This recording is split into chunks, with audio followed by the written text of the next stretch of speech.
Session here. All right, and we're live. Oops. Welcome to the channel, folks. Thanks for joining us. Cheppy, what's your channel again? I know that you have a channel. I just don't recall the name. Fontrodden. All right. So basically, thank you for being the first one here. A couple of other people should be joining in shortly from what I've heard. I'm just going to turn down my phone real quick. And I guess we'll start off, basically introducing myself. My name is not a problem. My name is Brennan. I'm the DM for the channel. We also have a assistant broadcaster and DM. His name is Joe. He's not able to join us right now. He might be jumping in later, but anyways, we're just trying to get a feel for other broadcasters and other DMs and players, and essentially figure out what brought them into tabletop gaming and what they consider to be their specialties. Try to build a list of contacts who are good at one thing or another, and start a conversation. So I guess with that, why don't you tell us a little bit about yourself, excuse me. Myself, apparently I have multiple personalities, but I'm Cheppy Pepe. Nice to meet you. Dice&Decks. Is that how you would? Do you wish me to call you by your YouTube name or by the name on the Facebook? I don't know what you prefer. You can either call me Brennan or Surveying. It doesn't really make a difference to me. All right. Brennan, I'm Cheppy Pepe. I have a channel called Fontrodden. My specialties are being able to bring disjoint parts and genres together, generally. I'm probably most known for my patented Fate Accelerated round-robin GMing Fate Accelerated games that often incorporated a lot of really random genres put together, like the Dark Deco Neo-Victorian Biopunk Paris. I'm called the niche gamer, the niche king, the he whose game shall not be played. A lot of little cordial nicknames because I do a lot of weird stuff on the channel, including Mate the RPG. I own a bunch of games that a lot of people either haven't heard of or they may have tried, but they would never buy themselves. And so that's kind of the running joke. I'm the niche gamer. I have a lot of just random games. I do have 5e, but typically I do a lot of weird things with it, like Alice in Wonderland 5e, or I wanted to do a colonial India and Spanish colonial Spain mashup setting for it. I'm actually doing a Game of Thrones style D&D campaign right now on the channel. So I do a lot of weird things even with mainstream games.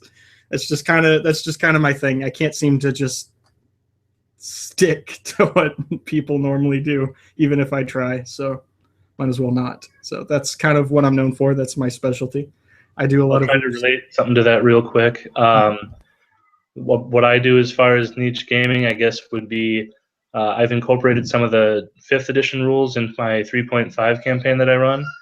Other than that, that's pretty much as niche as I get, but it's more just a lack of funds. I have a wife and 3 kids, and I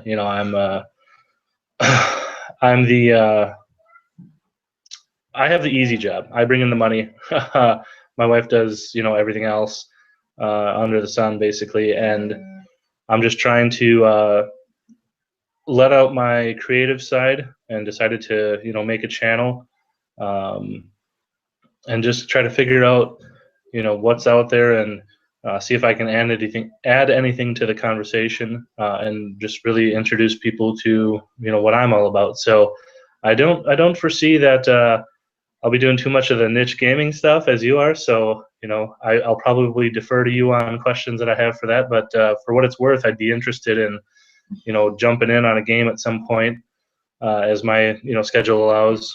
Right now, I'm going to try to do something every night here, whether it's my own thing or someone else's thing, and post content every night. I know that sounds intimidating to some people, especially with being full-time and whatnot and having family commitments, but I'm kind of a night owl anyways, so we'll see how long I'm able to maintain that rigorous schedule, and then just kind of go from there. How did you come into doing number one, tabletop gaming and RPG gaming in general?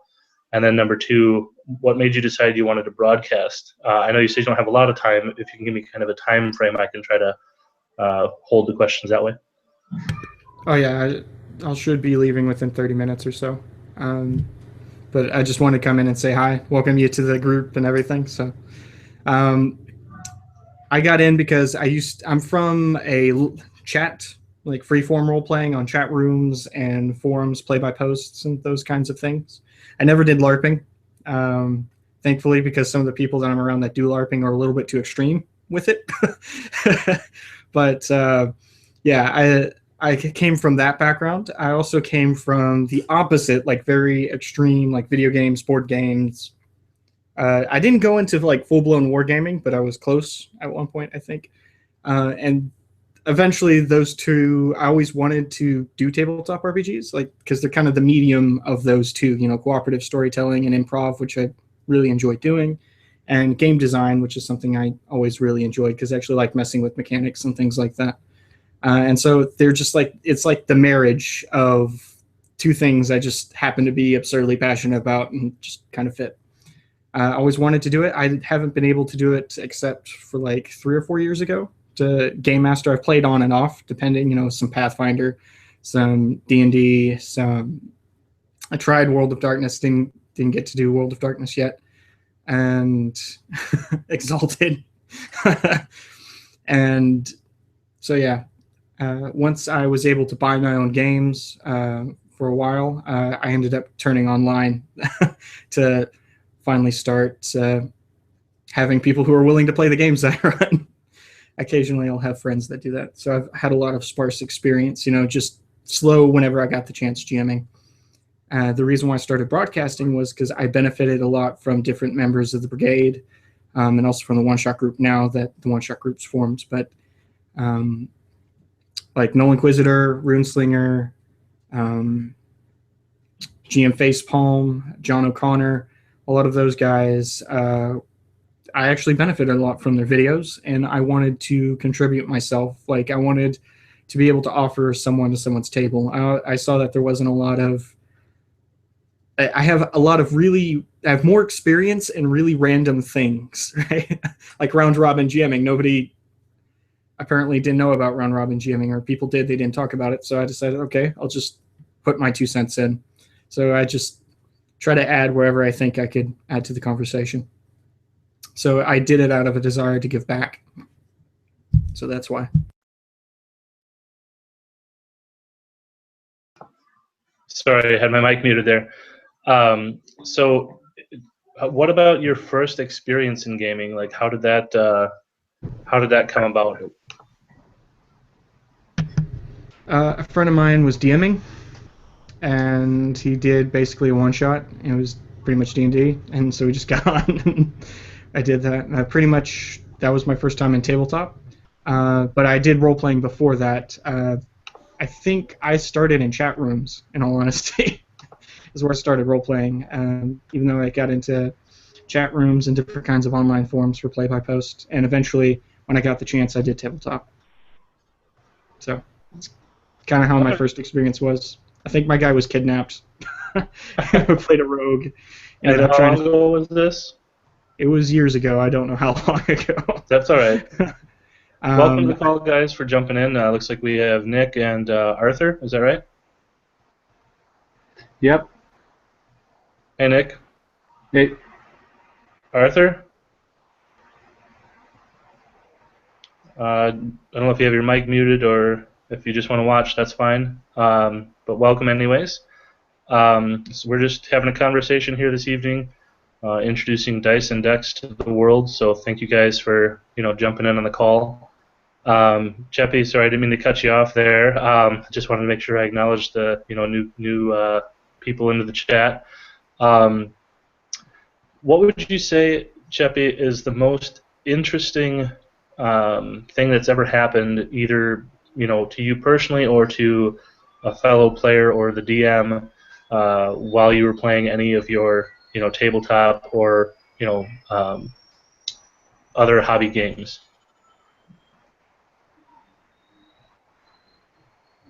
The most interesting is in the most unique, or the most interesting is in what I personally thought was the most interesting? Uh, you pick. If we have time, you could even do both. Okay. It's, what I thought was most interesting, the thing that happened to me as a player or as. Hmm. Ah, I'm only thinking in recent memory because like I'm in a haze right now because I had like a marathon of online gaming last week, and so I'm like my brain's fried. But from what I remembered, one of my characters in GURPS campaign that's on Null Inquisitor's channel that I'm on, called Chronicles of Anarin, she basically started her own sect of her religion, which is called Calming Wind.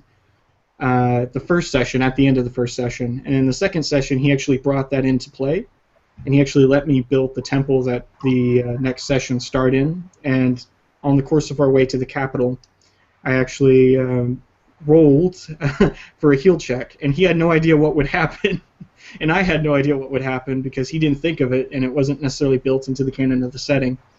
And it's a very unreliable ability, so basically I had to make 3 rolls not to get attacked by the zombie that I was trying to heal, not trying to see if the faith healing would work, and then I made my religion check to do the healing.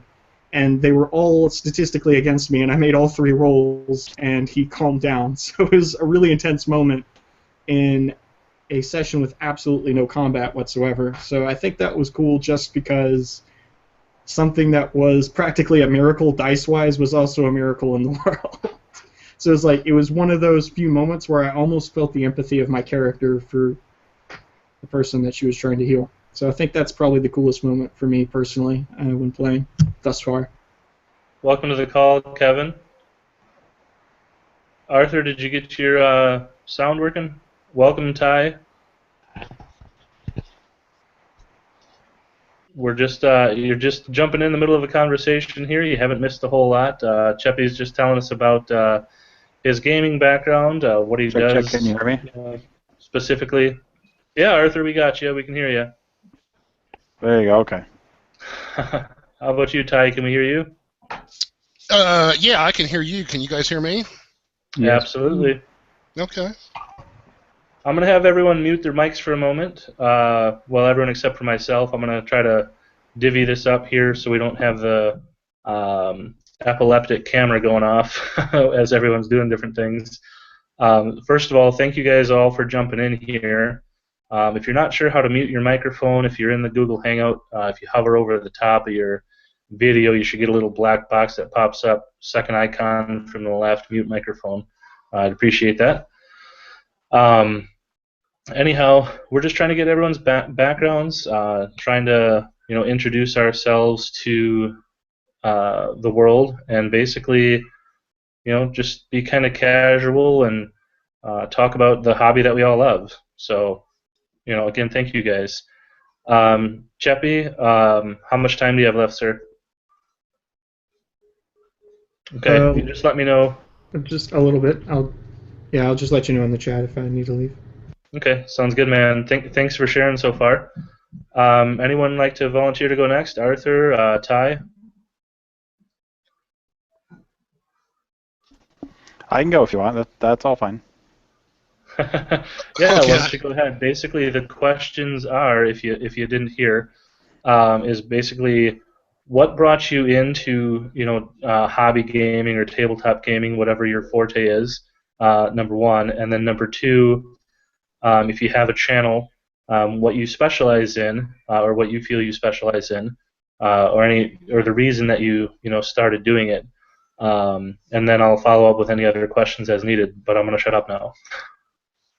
A channel, as in like a Google channel or something? Yeah, I mean, if you got a YouTube channel that you broadcast on, whether it's just gameplay or anything like that. Nope, nothing like that. I'm just a long-term gamer. I've been gaming since about 1981-ish. Started with basic D&D. Have played every iteration of Dungeons and Dragons from basic red box all the way up to fifth edition. I did some writing for Dragon Magazine for 4th edition, which was kind of cool. Got to actually see some of my stuff in actual play, which was nice. And other than that, just kind of loving Fifth, play testing Fifth, and having a great old time with it. Okay. And then I guess we'll follow up with what's the most unique thing that's either happened to you as a player or as a DM or just in a session that you were involved in with regards to the hobby? Well, I mean, it's so many stories. I mean, I could tell you stories of characters that have happened that I've seen that were really interesting, fun things that have happened. I think one of my favorite things is we went to my wife also plays, my son also plays, and we went to Gen Con when 4th edition was released. We were there the year it came out, and we had been playtesting 4th edition. I had bumped into Chris Sims years back, and Chris Sims and I are friends, and we communicate via email and Facebook and stuff. And so he got me into the playtest for 4th, and we were playtesting 4th, and we end up at Gen Con. And so, you know, my wife is an attractive girl, and she sits down next to me, and my son sits down, and we start playing Dungeons & Dragons 4th edition. And like most guys assume, you know, the girl sitting at the table is only there because her boyfriend or husband dragged her along, and she really doesn't know how to play the game. She's just going to look pretty and kind of pretend to play. And someone started to do something, and my wife kind of interrupted them and said, no, that's not how this works. And she kind of schooled this person on like the mechanics of the game, what page number he could find the actual, you know, rule in, and etc. And it was a really interesting experience because it was one that was completely opposite from what most people experience when it comes to D&D, and to the point where, I mean, there was a post on Facebook in one of the groups like a week or so ago about someone asking if girls actually play Dungeons and Dragons, and my local gaming group that I play with consists of 8 people, and 4 of them are girls and 3 of them are guys. So I have I've been playing D&D with women for quite a long time.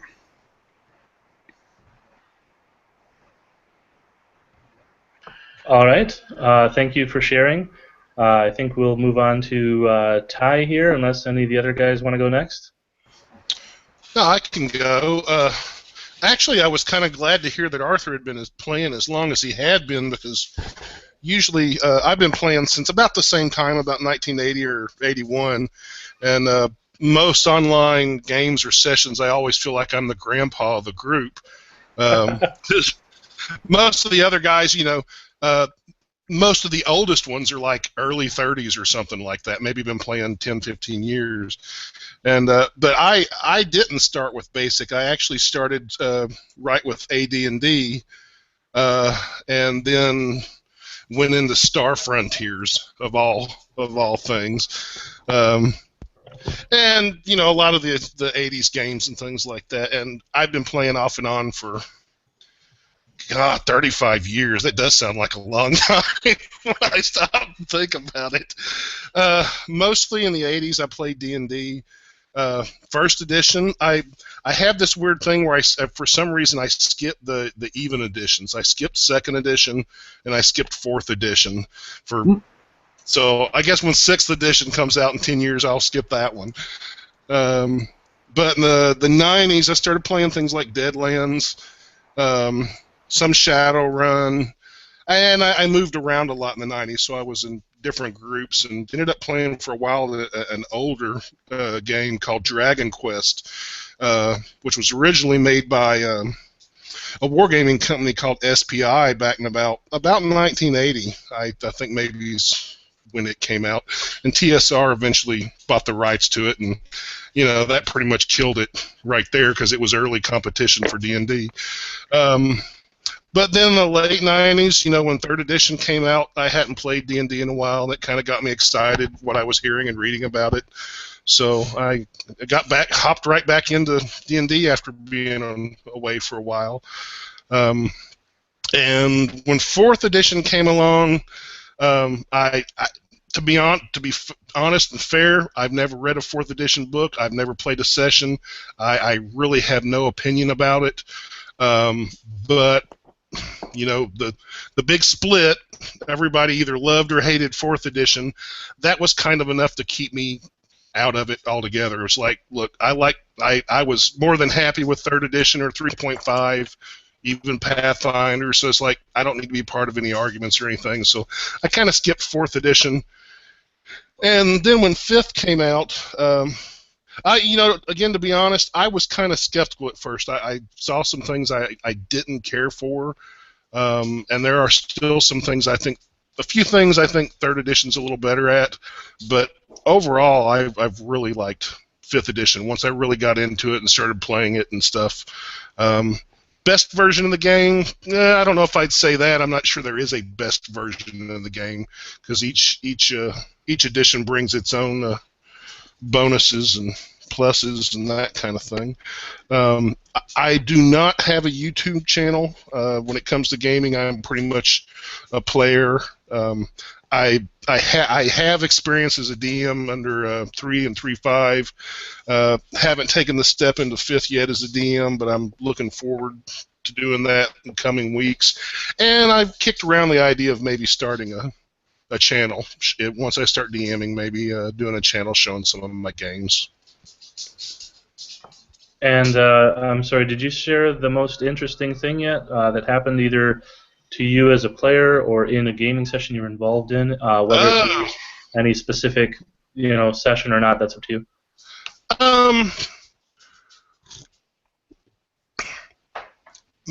As far as like an individual event or something that happened during game, gosh, there's just too many to really pinpoint one. But as far as my overall experience with tabletop RPGs over the years, just the friendships you make. I mean, there are, people that honestly, there are people I probably wouldn't be friends with if it weren't for gaming. People that have become lifelong friends. That's been one of my.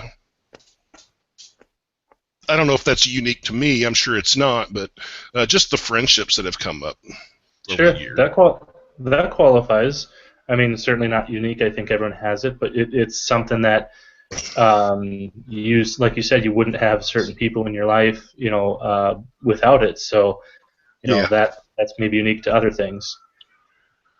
Who wants to go next? We have, let's see here, Dungeon Master Mark, is it? I'm sorry if I got the last part wrong.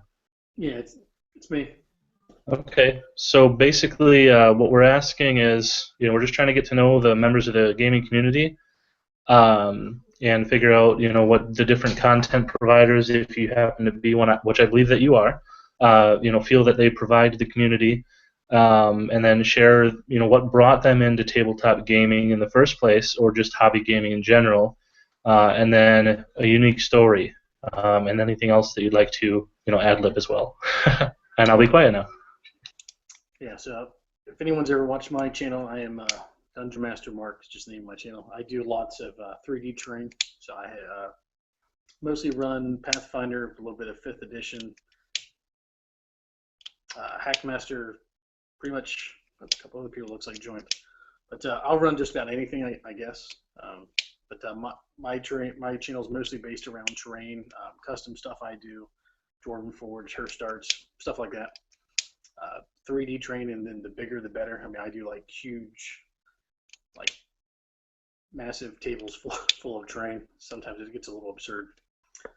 But as to what got me into gaming, when I was younger, my dad was always stationed on naval ships, so he'd be gone for a long time. And whenever he'd come back, he would always bring Dragonlance books and fantasy books, things like that, because he would read a lot when he was overseas.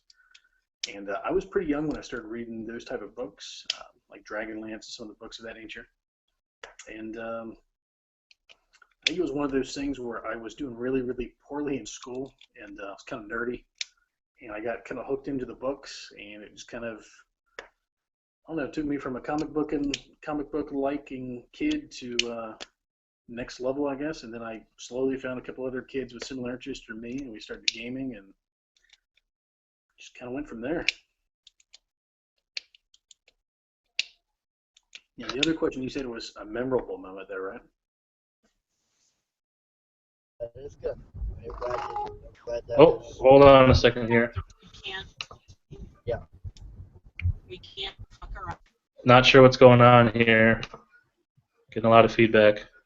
All right, you guys there? Yeah, can you hear me? Yeah, I'm sorry about that. Is my camera frozen or am I still good?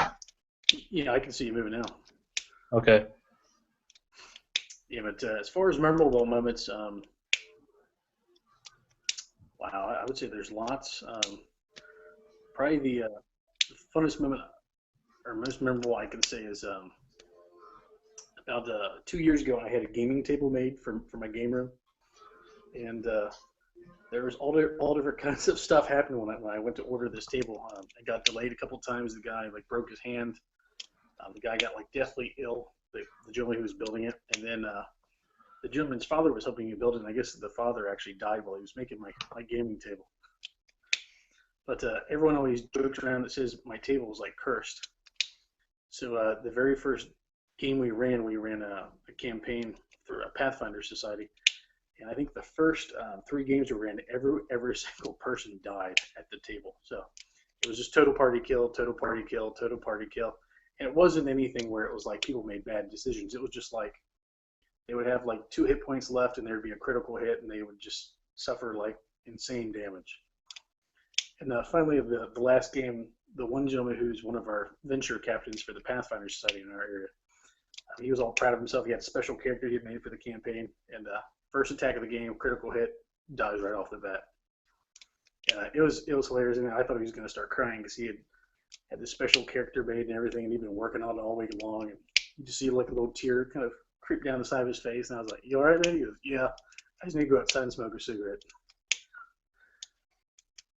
But yeah, I mean, it's one of those things where like now I don't think it's that bad, but people still tease me that says my gaming table is cursed because sometimes we'll have just some absolutely horrendous combats. So I take it by the way you said that you still have the table. Yeah, I have a similar to somewhere in between like a medieval style table mixed with like a geek chic style table. So the miniatures thing is fascinating to me. You're the first person that I've heard at least talk about that. That's your specialty. Basically, I'm kind of limited with regards to my. I don't want to say immersion because that sounds terrible, but my visual products. I've got a couple of figurines that we use, and I've got some of the tokens and that kind of thing, and then of course the battle mat. But one thing I've always wished that I had more money, to buy into is exactly what you do. So, that's fascinating to me. Oh, I've got minis coming out my ears and backwards. I've got probably about 50,000 different minis, maybe. Oh Jesus, I mean, you can probably see behind me. It's just shelves full of minis. All right. Well, if you ever have a fire sale or oh my gosh or anything like that, let me know. I could certainly use some minis. Yeah, my biggest fear is that my wife will one day sell them for what I told her I paid for. Well, maybe don't share that with the rest of us because I think I've got you on my friends list now. I'll shoot you a message and be like, "Hey, show this to your wife," and then I'll be like, "So I'm gonna offer to buy his collection." Yeah, my wife's pretty supportive of the mini thing because she doesn't game a whole lot. But the first time I ever took her went gaming somewhere, and I forget the scenario we were playing, but there was something where the party was being attacked by like giant rats or something like that. So the DM only had a mini of like a beetle or something. She's like, "Well, that's not a rat, that's a beetle." I'm like, "Yeah, it's role playing, baby. You gotta picture it in your head." She's like, "Why don't they just use a mini of a rat?" So now, if we're playing the game, she's like, I'll be like, "Hey, I have to get this many." She's like, "Why?" I'm like, "Well, I don't have one." She's like, "Oh, okay." So she's cool with it now. That's awesome. That's awesome. My wife's pretty supportive of it, for the most part, in terms of what I do with the gaming. The channel, she was kind of questioning. She's like, "Are you sure you want to do that?" And I'm like, "Yeah, absolutely." I spent a lot of time creating my world. Been doing it for 17 plus years in terms of just building a single solitary multiverse. I've got 10 planets, 9 solar systems, thousands upon thousands of years worth of history and years worth of players and that kind of stuff. I got a wiki page and whatnot. I'll get up at some point from the different channels. If you guys are interested, I can get you the links. But we're just trying to go places with this, in terms of connecting with other people, talking with fans of the genre, and maybe just doing something a little bit different as far as what we hope to get out of it. I think Ty said it. Just unique friends, unique experiences, because that's really what it's all about. Nick or Kevin, did either of you want to share how you guys got into hobby gaming or anything like that? Yeah, I can. All right, Kevin, tell us Mostly- about how you. I mostly got it in the D&D through you, Brennan, kid, but I actually really never approached D&D until you actually approached me about it a couple of years ago. So, I mean, it's still a fun game. It's just I enjoy I guess, going back and using my imagination as when I did when I was a kid, kind of, and that's kind of kept me going through it. I mean, there are aspects I haven't quite mastered of D&D, but I would like to learn more of. But D&D is still a fun game to play, and whenever I can get the chance to play, I'm always up for a good adventure. And how about a unique story or something that happened either to you or your character personally, or just while you were gaming? Unique, having, I guess there's really too many to really consider at this point right now. I'm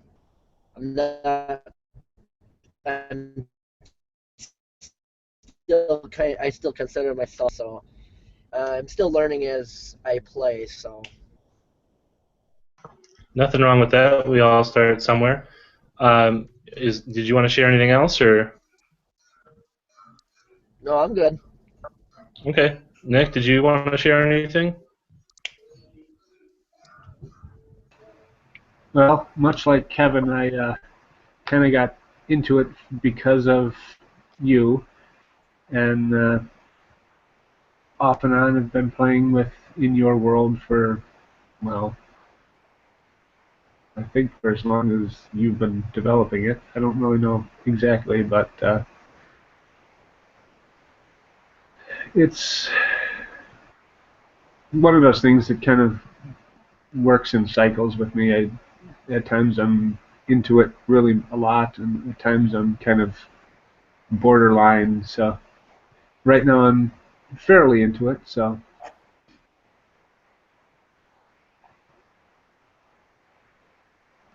Anything unique that happened to either a character of yours or just in a play session that you were in that you wish to share? um,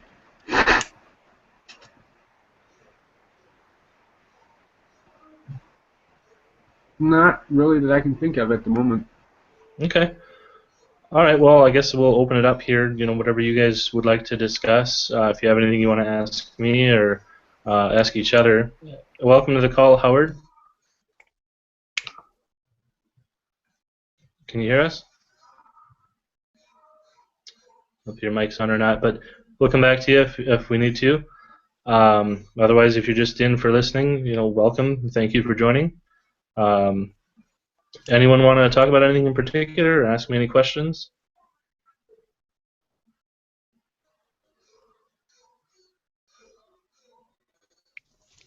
I think we should. I'd like to know more about some of the different aspects of D&D, like the different games out there that are related. Okay, so I can't speak too much on that. I'll let one of the others who've been either playing longer or have more experience in different games than myself.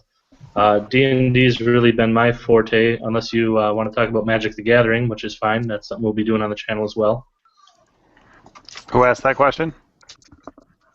Well, no, like the different parts. I know there's more than just D&D. There's, I think there's the cyber futuristic one or something. Netrunner, Well, there are Shadowrun. tons of different. Yeah, Shadowrun. Netrunner. There are tons of different role-playing games. I mean, there's role-playing games on everything out there. I mean, I've played throughout my 30-something years of gaming in general, tons of different games. I mean, if you're looking for, space or superheroes or, Netrunner kind of thing, there's just so many options out there. I mean, I could hit, in my opinion, what some of the top ones are for different genres, if that's what you really want to know. Yeah, that's fine. I think actually a better system than anything out there for fantasy is Roll a Master. Roll Master is a very complicated system, but it's really, really good. It's a little more realistic, I think, than most other ones. Deadly, very, very deadly. On the other side of that, there's a space version called Space Master, which I've run very many different kinds of games in that. For superheroes, I think Champions, or the Hero System it's called now, I think, is a great system. I've never been able to not make a character in that system. If you can come up with something for a superhero, you can make it in the Champion/Hero system game. Don't get me wrong, D&D is my favorite, but I think there's some other ones that do a little bit better. White Wolf has a great system with tons of source books and different genres in it, everything from vampires to werewolves to fairies to mages to it's modern day fantasy kind of stuff. I think that's most of the major genres, I think. Yeah, see, probably the biggest thing you want to look at is what type of rules you want in the game that you're playing. If you want like really, really like clunky rules, if you want everything really, really streamlined, or if you like having lots of advanced features. I mean, one of the things that some people like Pathfinder more than like 5th edition, and some people like Hackmaster, stuff like that. I mean, a lot of them have a little bit different aspects as far as like material that's out for them as well. Like you can get like Castles and Crusades, which is kind of a stripped down version of like 3rd and 3.5 edition. 5th edition obviously right now is very streamlined because it doesn't have as much of the bulk content. So a lot of it depends on like what kind of rules you like as well. I mean, you can go to like Drive-Thru RPG and you can download like free rules for probably 50 different types of systems.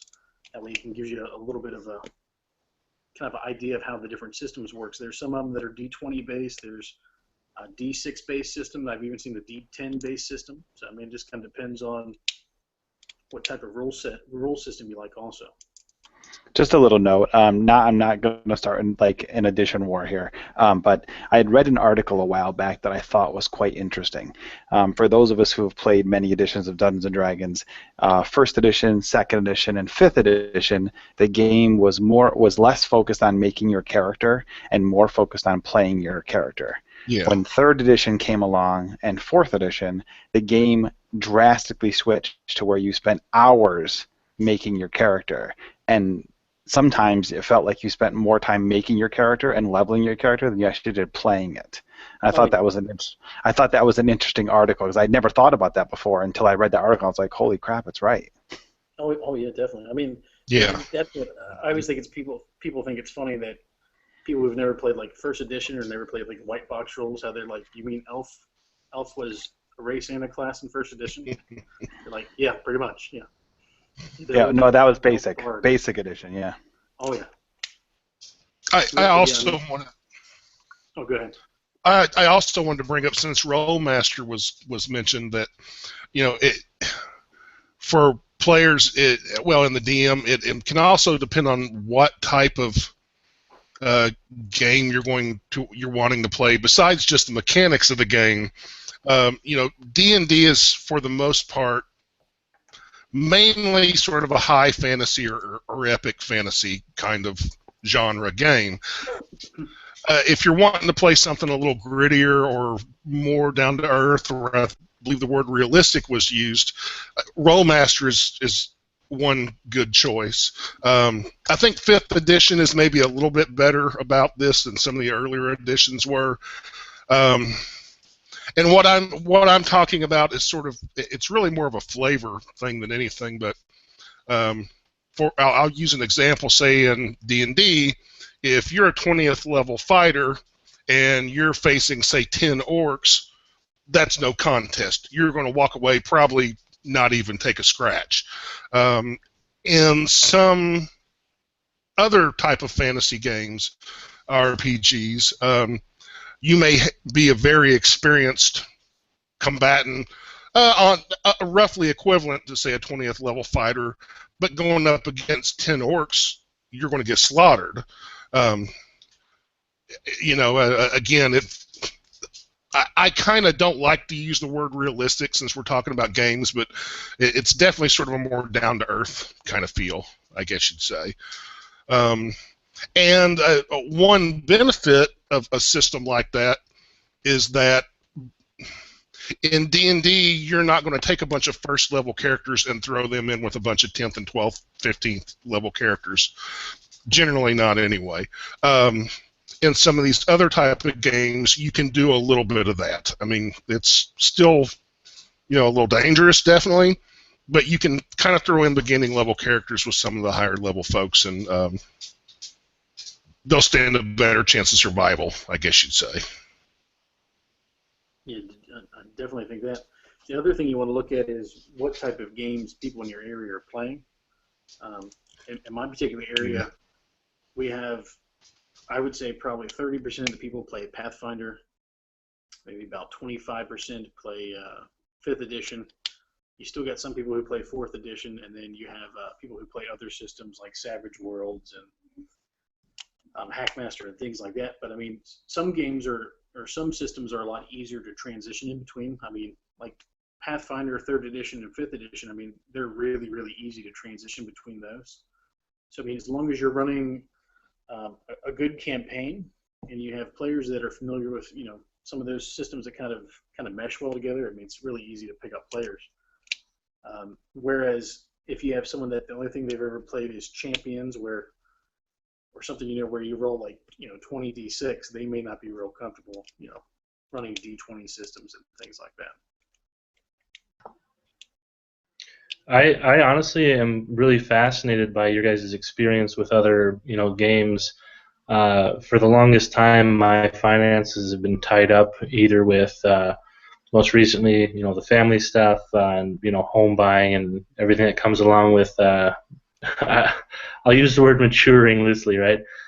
But, and prior to that, just paying for, vehicle repairs in my high school years in the early 20s, and, then wasting it, well, I guess not wasting it, but spending it on packs of Magic cards and other stuff related to hobby gaming, and, of course, video games as well. So, unfortunately, I never chose to divvy up my money or knew anyone that had spent their money on, like Champions is being mentioned, or Rollmaster. So for me, hearing these names, I feel almost ignorant, although some of them are bringing back memories like, oh yeah, I have heard of those before. I just never got a chance to play them. So if you guys run that type of stuff and you want to run it, if you'd like to have a new player, I'm more than willing to, learn that stuff, just to kind of, be able to speak on it. Because right now, the best I can say is, I defer to you guys, your expertise on that. I'm focused on, board games, D&D, Magic the Gathering, some Pathfinder stuff, and I want to broaden my horizons. Again, that's part of why I'm doing this. So thank you guys, for that so much. Just to give you a warning for both Champions and Rollmaster, it's a lot like 3rd and 4th edition. You're going to spend hours making up a character. I kind of enjoy that. Well, let's be honest now. It's not as bad as Traveler, though. Traveler's tough too. I think my least favorite game ever was probably Call of Cthulhu. I had spent like an hour making a character, and it died in the first 5 minutes of the game. Well, I think Traveler is the only system where you can actually have a character that dies during character generation. Nope, you can have that happen in Cyberpunk too. What? Yeah. Okay, so there's one other one. That's the wooden system.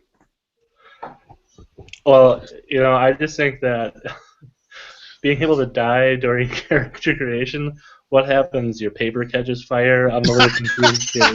You're gonna have to explain that one to me because my mind is just.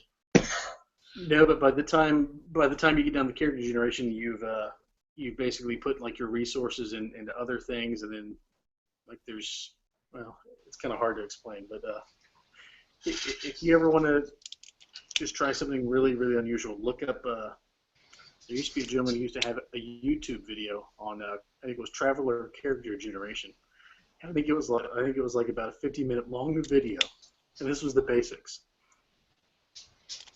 Yeah, for Cyberpunk, you used to be able. I think that if I remember right, this has been a long time, but there was some randomness to like your background generation in Cyberpunk, and at some point in time, you could end up like somehow like reducing your like humanity, and then you would gain, and you would have added cyber limbs and eyes and this sort of stuff, and you could basically turn yourself into a cyber psychosis before you even started playing the game. So your character ended up being like this cybered out crazy person before you even played him the first time. All right, we have a new person here. Welcome to the chat, Pay.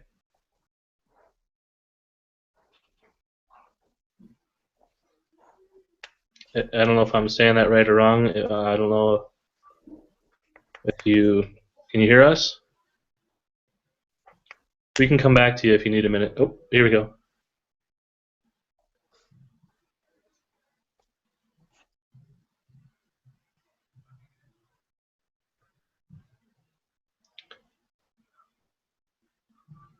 Looks like maybe we're getting set up here. We'll give the person a minute. Yeah, I was curious too, Pay or Pi.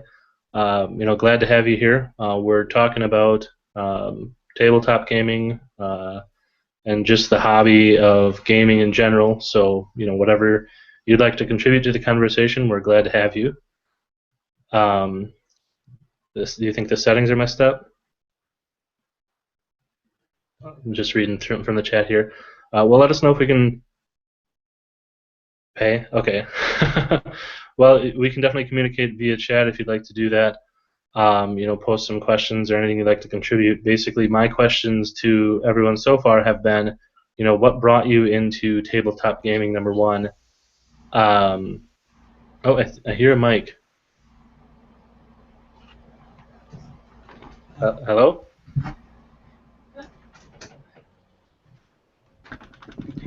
Hey. Hey, how you doing? Doing okay. I figured I would see what this was all about. Sure, yeah. Did you get the questions, or did I not finish them? I'm sorry, I don't recall. I don't think so. Okay, so basically, what brought you into either hobby gaming or tabletop gaming or role-playing games in general? And anything that happened, while you were gaming that was either unique to yourself or a member of the gaming group you were part of. And then if there's any other follow-ups, we can even ask each other questions too. Go ahead. Oh, well, I started about 2 years ago, I think. There was an older friend when I was in high school that played tabletop games, and it was his first time ever DMing, and for everybody else at the table, it was our first time ever playing. And we played 4th edition at the time because it was just the newest thing out there. Okay. And now then, I find myself to be the majority of the time now, though. And then anything unique that's happened that you wish to share, whether it was to either your character or just the story in general, or a unique setting, or something that happened while you're at the table? I can probably think of something good later on. Okay, yeah, sure. We can come back to you. I don't mean to put people on the spot. Everyone reacts a little bit differently, so we can give you a chance here. Just shoot me a message in chat when you're ready, and then we'll switch back to you. Anyone have anything else that they want to discuss? I I can talk for hours if I have to, but I'm really just wanting to get to know more about my fellow players and my fellow content providers, other DMs and whatnot. So I'd like to hear from you guys. Just a quick note. I kind of typed in there. There's a game out there called Rifts.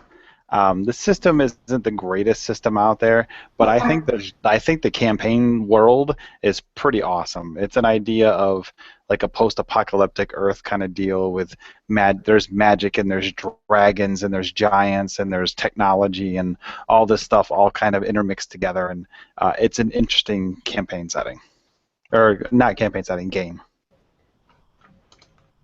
Okay.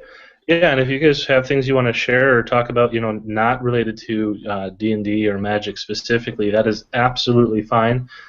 This is just gaming in general. You want to talk about video games, we can talk about video games. You want to talk about board games, other card games, just share stories. I'm really a big fan of, I don't know if you guys are familiar, Nerdarchy. How they have their kind of laid back sessions that they do. I don't know why, but I just find that so personal, or personable, I guess maybe is the right word. I'm not trying to emulate or steal any of their thunder, but that's kind of the feel that I can think to compare it to, that I'm going for with my meet and greets. And yeah, so go ahead and speak away. I've been kind of like marathoning their videos since I found them, actually, about like a week ago. Nerdarchy, I mean. Yeah, It's a lot of interesting stuff there. absolutely. Any other content providers that you guys watch? I know some of you may have seen my I don't know, what was it, like 30,000 messages long or something in one of the groups I'm part of. I don't think it was quite that many, but I've been talking back and forth a lot. Loading Ready Run. Loading Ready Run? Yeah, that's a group on YouTube that I watch all the time. They did the Temple of the Lava Bears, wasn't it? Yeah, the Temple of the Lava Bears, and then they also do the Magic the Gathering skit. I think they're a Canadian troupe. Yep, really funny group. Okay, yeah, I think I've watched some of their stuff. Thanks for sharing that, Kevin. Anyone else have any channels that that they'd like to admit to watching? I tried really hard to watch Nerdarchy, but every time I watch them, it seems like they go off on some random tangent. I get bored and I'll just skip through it.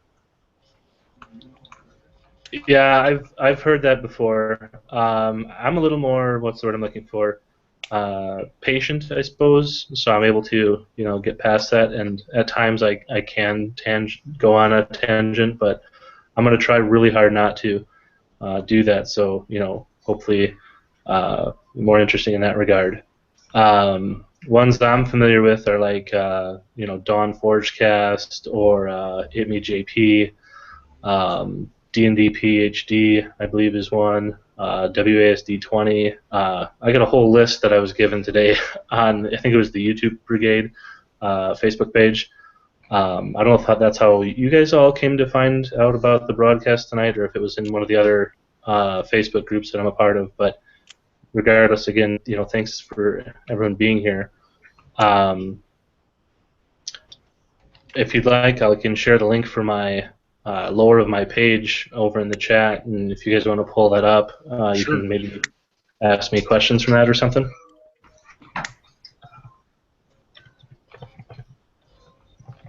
All right, there's the start of it. Right now, I think I have 50 pages up on there. Any of you guys do homebrew worlds and that kind of thing? I'm assuming everyone does, but I don't like to assume. I do some homebrew games.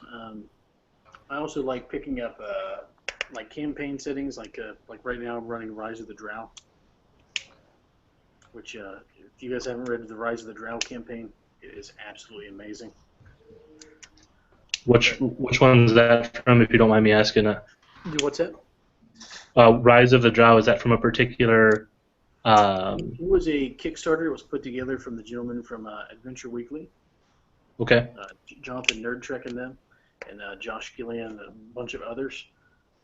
It's a huge, thick. If you can find the hardback copy, but I know you can also get like PDFs and things like that.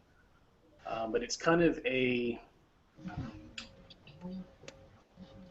I guess you'd almost call it like a really, really dark gothic fantasy. And of course, it takes you into the Underdark. So obviously, the tone of it, once you get into the Underdark portion of it's obviously very, very violent. But there's a lot of politics involved as well. And there's a lot of open area stuff for kind of open interpretation of how the GM wants to handle things. So in my particular game, the characters are trying to get one of the Underdark nations to go to war with the Drow. So I mean, there's a lot of like inner politics where you can try to get like some of the other races involved. Like you have the Diro and you have the Dugar and you have like the Lizard folk, and there's an underground race of like an underground like Ghoul Society, and then of course you have Mind Flayers. So you can, in some parts, you can kind of get people to kind of the politics kind of cross paths and maybe try to wedge them against each other. Okay. Is there a particular like what's the word I'm looking for? I don't know if it's like type of setting or type of story maybe for a particular adventure. Like, do you guys prefer like intrigue or like murder mystery kind of stuff? Otherwise, what's the word I'm looking for? Just like chase scenes or pursuit or anything like that? Is there a certain style of adventure you guys prefer? A good murder for me. Sounded really dark. Thanks, Kevin. Not a I problem. don't mean to like rewind the conversation. I've been trying to remember the name of a content creator for a while, and it finally came to me. A Fistful of Dice. I think his stuff is really great. And he's the guy that I learned about the one-shot group via. Yeah, Fistful of Dice, Matt Click, I think you were just saying, DM Mark. Yep. I talked to him a little bit earlier. I was having difficulties with my first video. Turns out YouTube hates me. I don't know.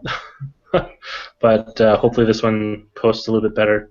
If you guys haven't checked out the first video, the first 37 minutes, I think, are me being frustrated, not being able to get the damn call working. So tonight's went a lot smoother, and there were actually people ready to go. So whatever I did seemed to have worked, and hopefully YouTube stops hating me. Yeah, YouTube can be a little fickle at times, so.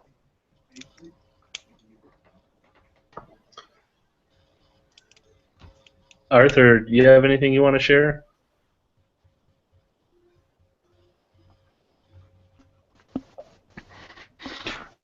Stuff. Right now, I'm kind of writing one, writing a campaign. Basically, I'm writing 7 parts. Each part has 3 chapters, and each chapter is a level. So by the time they get to the end, the players should be 21st level for the last part of the campaign for 5th edition. Right now, I kind of got the idea from somebody online, and I've kind of been running with it. I'm doing Rescue the Disney Princesses. So I'm going through 7 different Disney princesses, with the 7th and last Disney princess being Leia from Star Wars. I was actually just going to ask, who's the last Disney princess? I totally, in my head, was imagining you saying, what is it, Elsa from Frozen? She's second to last, actually. But I've made popularity. But I put twists in all the things. Like the very first princess is Belle from Beauty and the Beast, and Gaston is like one bad guy, but then the Beast is actually the big bad guy. He's kind of captured Belle and has decided that she's his. Spoilers.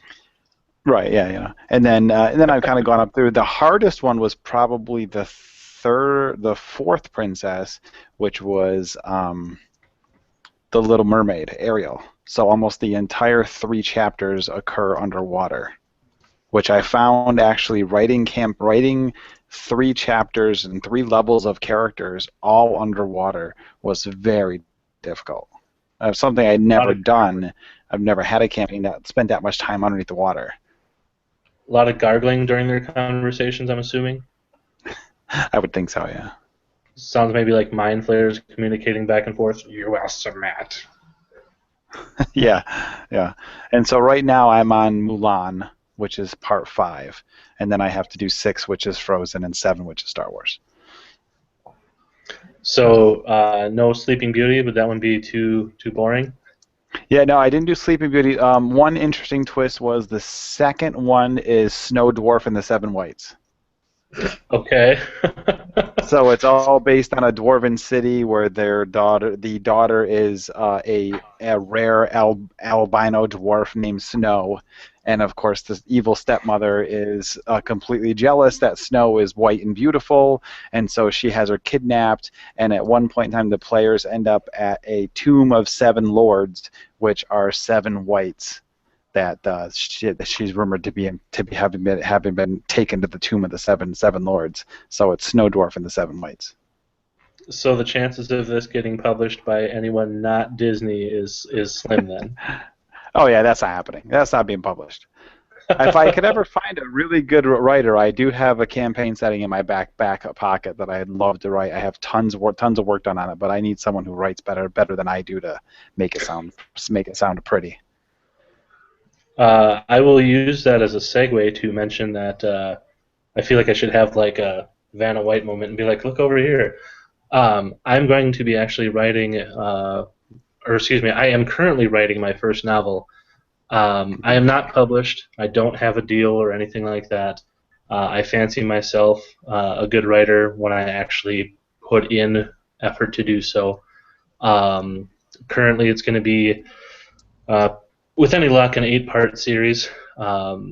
One thing that happens with a lot of people that start trying to do something so ambitious is they get burnt out. So I'm not overly certain of a specific time frame, but it is something that I'm definitely looking at doing, and it all revolves around my world that I've been working on for 17 years, and it's not fair to work on something for that long and share it with just my local friends and family members and stuff, especially when anyone who I've ever mentioned it to outside of that small group is exceedingly interested. So I'm going to share that with the world as well.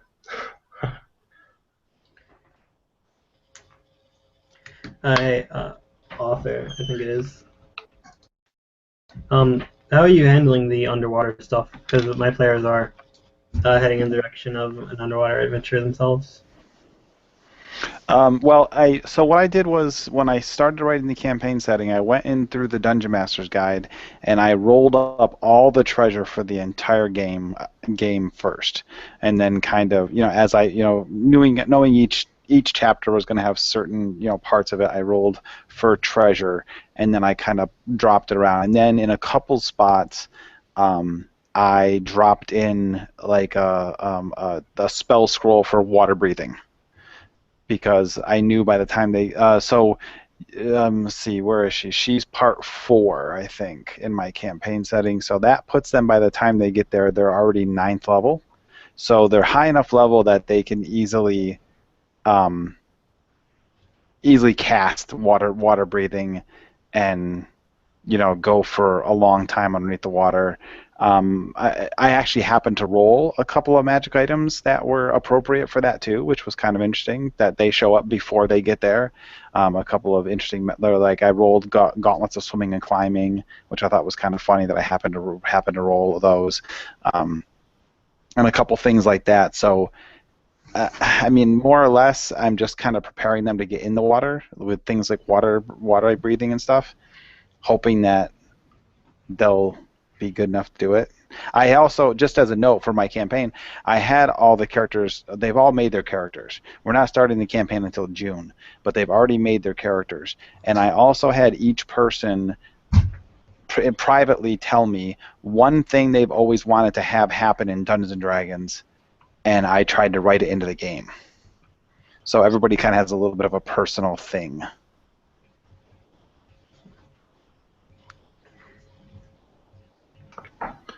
Sorry about the moment of silence there. I had my mic muted and forgot to take it off. Hey, were you about to say something? I was going to mention that as like DMing a like long running campaign for the first time, I felt like that's something that's been an interesting thing to consider because like the players all kind of want different things to some degree.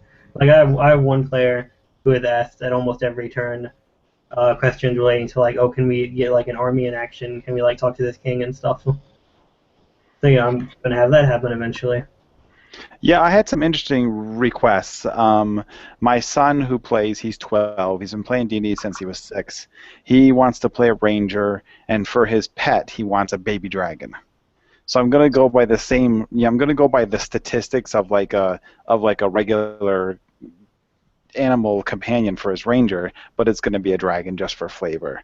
My wife, no, not my wife. My another friend, she wanted to be a warlock, and she wanted to have like a personal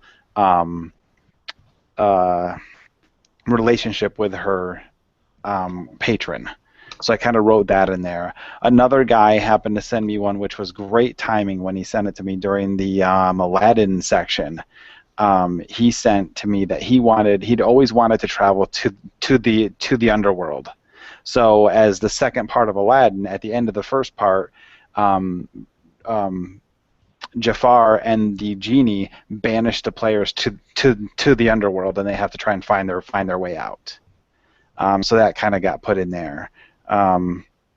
Yeah, a couple of things like that I think were kind of fun to help steer the way the campaign goes, but also when the players see that point, they'll be like, oh, hey, that was something that I was looking for, you know?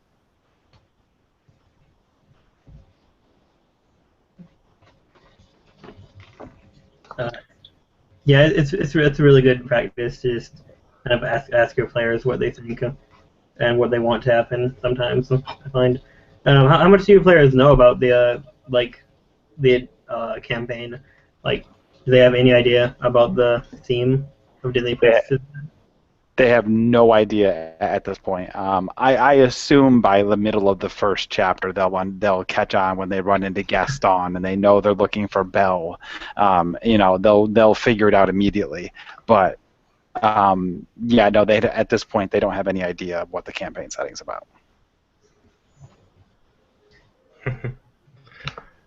So, do you guys play Magic the Gathering or any other card games at all? Right now I play Netrunner, Android Netrunner. Okay. Ty, you play any of that type of stuff? No, I've had numerous friends try to get me to play Magic or something similar over the years, and it's not that I'm opposed. I just figure I have enough expensive hobbies already without adding one more on there. Magic's a really bad game. Has major flaws that they've never fixed. Yeah, they just seem to keep retconning stuff, so to speak. I'll speak on it, really briefly. We're going to be doing some stuff with that, hence the name Dice&Decks. We're going to be trying to, cover card gaming as well, but our major focus, right out of the gates, is going to be with, meet and greets, D&D content,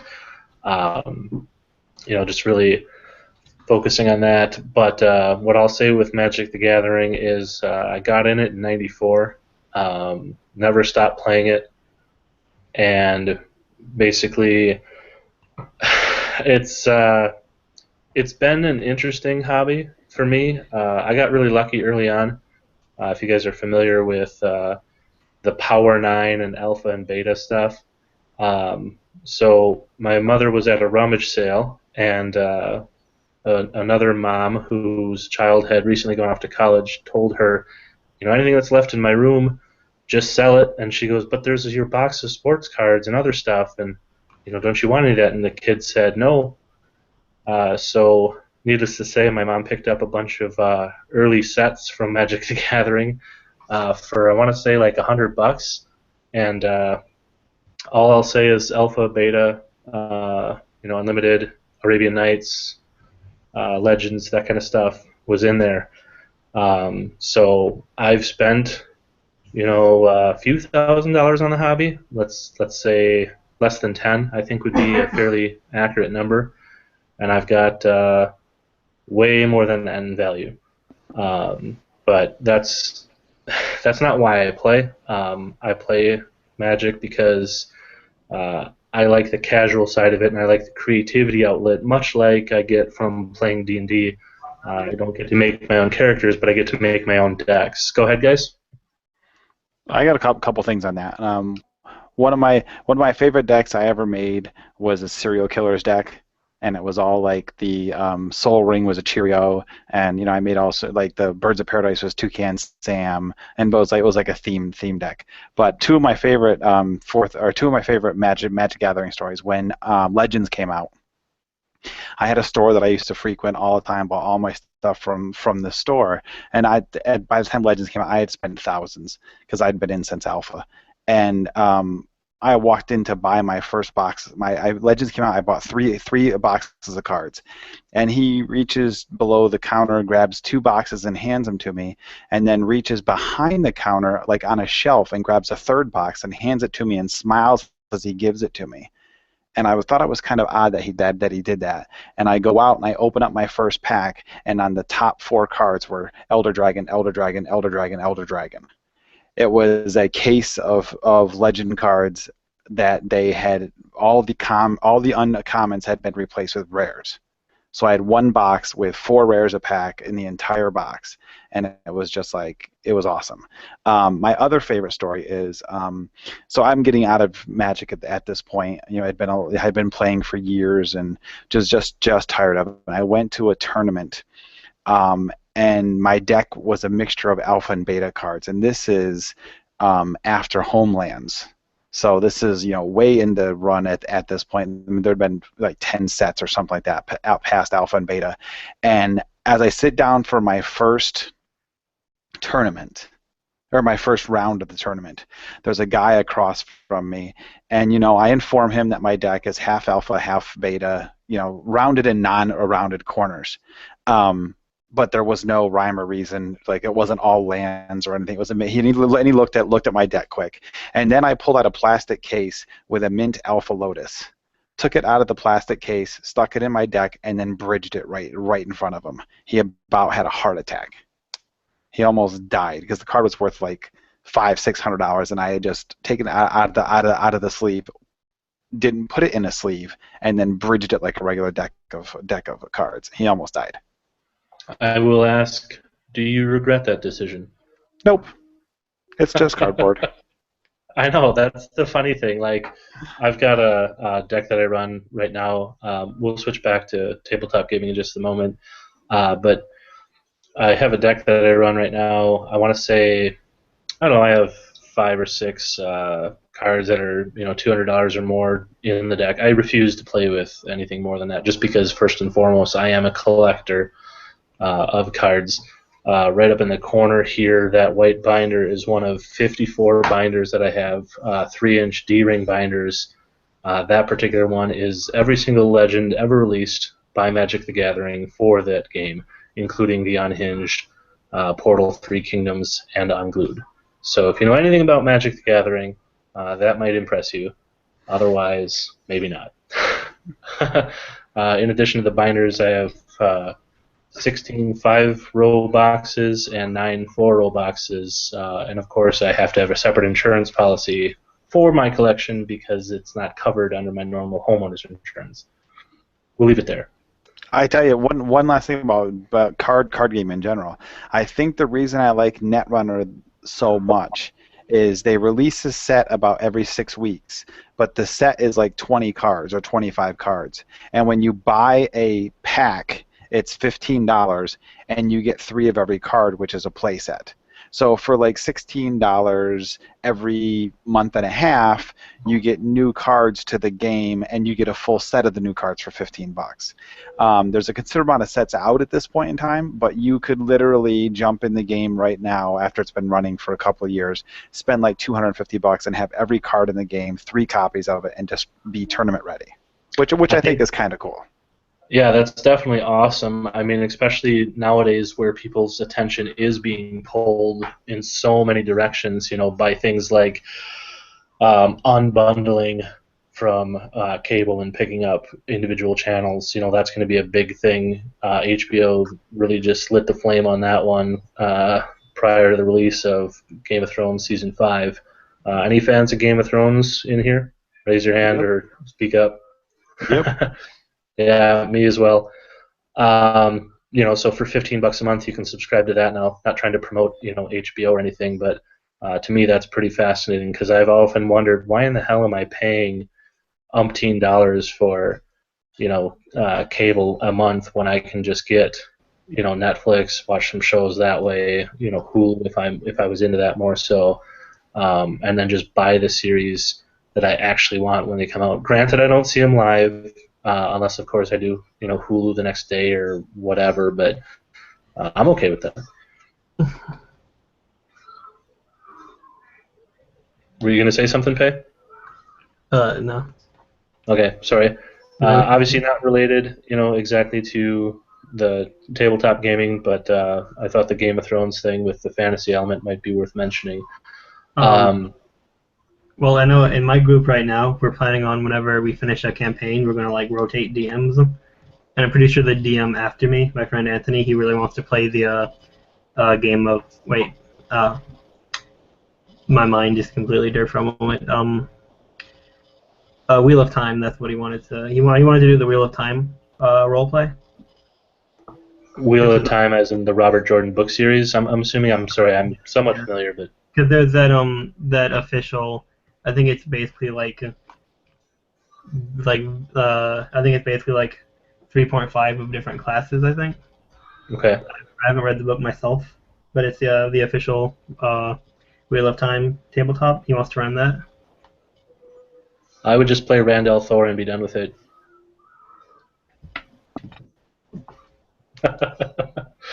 Any of you guys play Wheel of Time that you can speak on that with Pei at all? I haven't played it. I think I got to book 9. I want to finish it. I've just started writing my own stuff and obviously getting the channel ready to go and that kind of thing. But if anyone has any advice or ideas there, if Pei needs anything, we can talk about that. Otherwise, we can move on to another topic you guys wish to speak about. Tide, we haven't heard from you in a while, Nick or Kevin. You guys have anything you want to talk about? Well, to go back to the writing thing for a minute, I read the first Wheel of Time book, and I didn't hate it by any means, but I really didn't see any reason to go on. I mean, it wasn't bad, but it was kind of like, okay, I didn't think, I guess I wasn't pulled into following the characters any further. And to be honest, Game of Thrones was kind of the same way for me. I read the first book, and Martin is a good writer. I'll give him that, but I didn't feel any tug like I need to continue reading this. But now, to take a step back, about 3 years ago, I finished reading Stephen Erickson's Books of the Malazan. Books of Malazan, Books of the Fallen, and that was a 10-part series, and towards the end the books were easily 1,200, 1,300 pages long, so it could be I just got burnt out on epic fantasy, to a certain extent. But anymore, it really takes a lot for me to... a trilogy I can stand, but if a series is going to have 10, 12, 15 books, you really got to give me something. Right. That I'm not finding in a lot of writers nowadays. Who is a fantasy writer or someone that you just found yourself surprised at how quickly you burned through it? Lately I'm really enjoying Brent Weeks quite a bit. Stephen Erickson was a little more philosophical and would break your heart. I mean, at least 10 times every books. Brent Weeks is I can't say he's a faster writer, but it's faster read. It's very much more action, adventure, intrigue, and bam, bam, bam, it happens. So I'm really enjoying a lot of his material of late. Arthur, Pay, Nick, Kevin, you guys have anything you've been reading, fantasy-wise or otherwise, that is really worth mentioning? I don't know if it'd be considered worth mentioning or not. I'm rereading the Narnia books for the Okay. first time since middle school, because I remember almost nothing, and I'm enjoying them a lot. But I really wish there was more stuff out there like The Horse and His Boy, like more things that are like they begin in Narnia and they end in Narnia and they're all about Narnia. They're not just like the light fantasy kids get whisked to another world. It's like about the world and stuff. But they're pretty short and it doesn't take that much time to read them. And I was planning on looking at the Discworld series afterwards, probably. Okay. Yeah, I've heard of Discworld before. I don't. I don't want to say that I haven't read a lot. I've read a ton. Sadly, I treat what I read kind of like how I treat things I get into, all or nothing. For example, with the D&D, I have every book from 3.0, 3.5, period. Every book, every adventure, every of the series, the complete series, the races series, you name it, I have it guaranteed.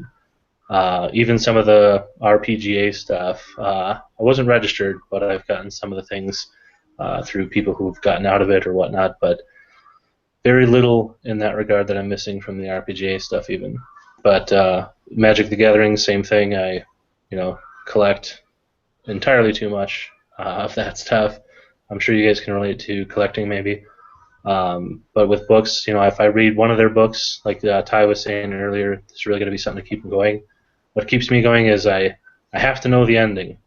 I've already invested enough time to read one of the books. I might as well read the other 9 or 50 or however many there are. It's terrible logic, I suppose, but that's just how I do things. I get started and I have to finish. So hopefully there isn't anybody who writes 50-book series that I want to read.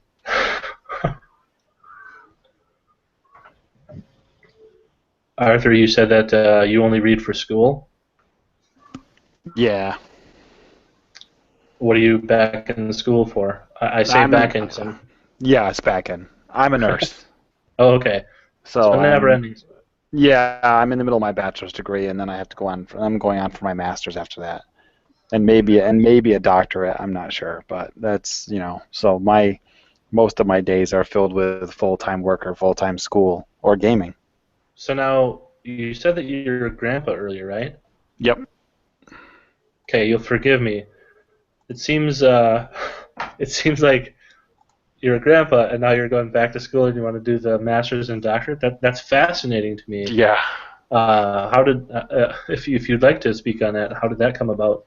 Just became interested in doing that, or what? Yeah, kind of. I mean, in 2008, my mother died, and when I was in the hospital with her the last couple times she was in the hospital, all the nurses kept telling me I was really good at this and I should be a nurse when I was helping out with my mom. And then, I kept telling them I had a job at the time and I don't need to be a nurse. And that was April, my mom died. And then in December, I lost my job. So then when I was looking for jobs, I couldn't find anything that wasn't nursing. So I was like, okay, I'm not an idiot. I think I can take a hint. So at the late age of like 38 or 39, I went back to school and went to work, full-time school the entire time I did it, and got my nursing degree and then kept on going. That's awesome. I mean, not that 38 or 39 is that old or anything. I just like making fun that you said you're a grandpa, and I'm looking at your picture here on the screen, and I'm like, you look like my friend Trent, who's like maybe 32, 33. Nick, you can speak on that. Doesn't he look like Trent in the image there? Yeah, shaking your head. All right, thanks. I was looking at him thinking, this man does not look like he should be a grandpa. I mean, I'm going off of stereotypes and all, but it's just the picture doesn't match what you think of a grandpa. Yeah, I'm 43. My oldest daughter is 23, and she has a 2-year-old child. So recently a grandpa. Yes. Yep. Well, congratulations there. Thanks. Kevin, are you still on the call? We haven't heard from you at all lately.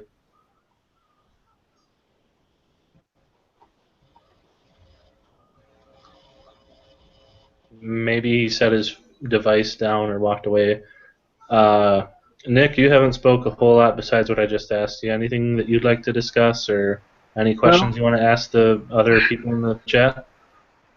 There's all kinds of things, like you guys were talking about book series, and I've, during different gaming sessions with you and the group that we're part of, I sit and listen to you guys talk about all these different book series, and I think, maybe I'd like to get into one of those. But with me, the problem is it takes me so long to read a book. I mean, I read the entirety of I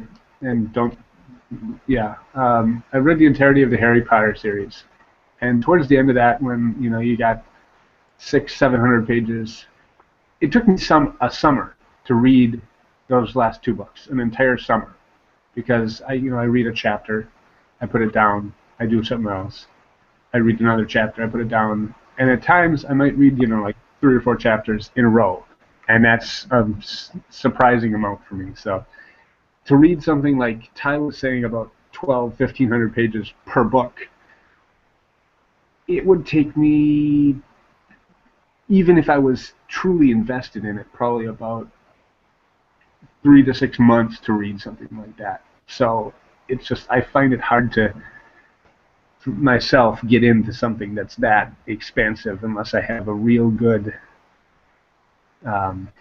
reason to do so. Because, like I said, it takes me forever to read anything. That's just something I thought I'd throw out there. So I asked you guys all earlier, what got you into hobby gaming, and about interesting experiences and whether or not you provided content.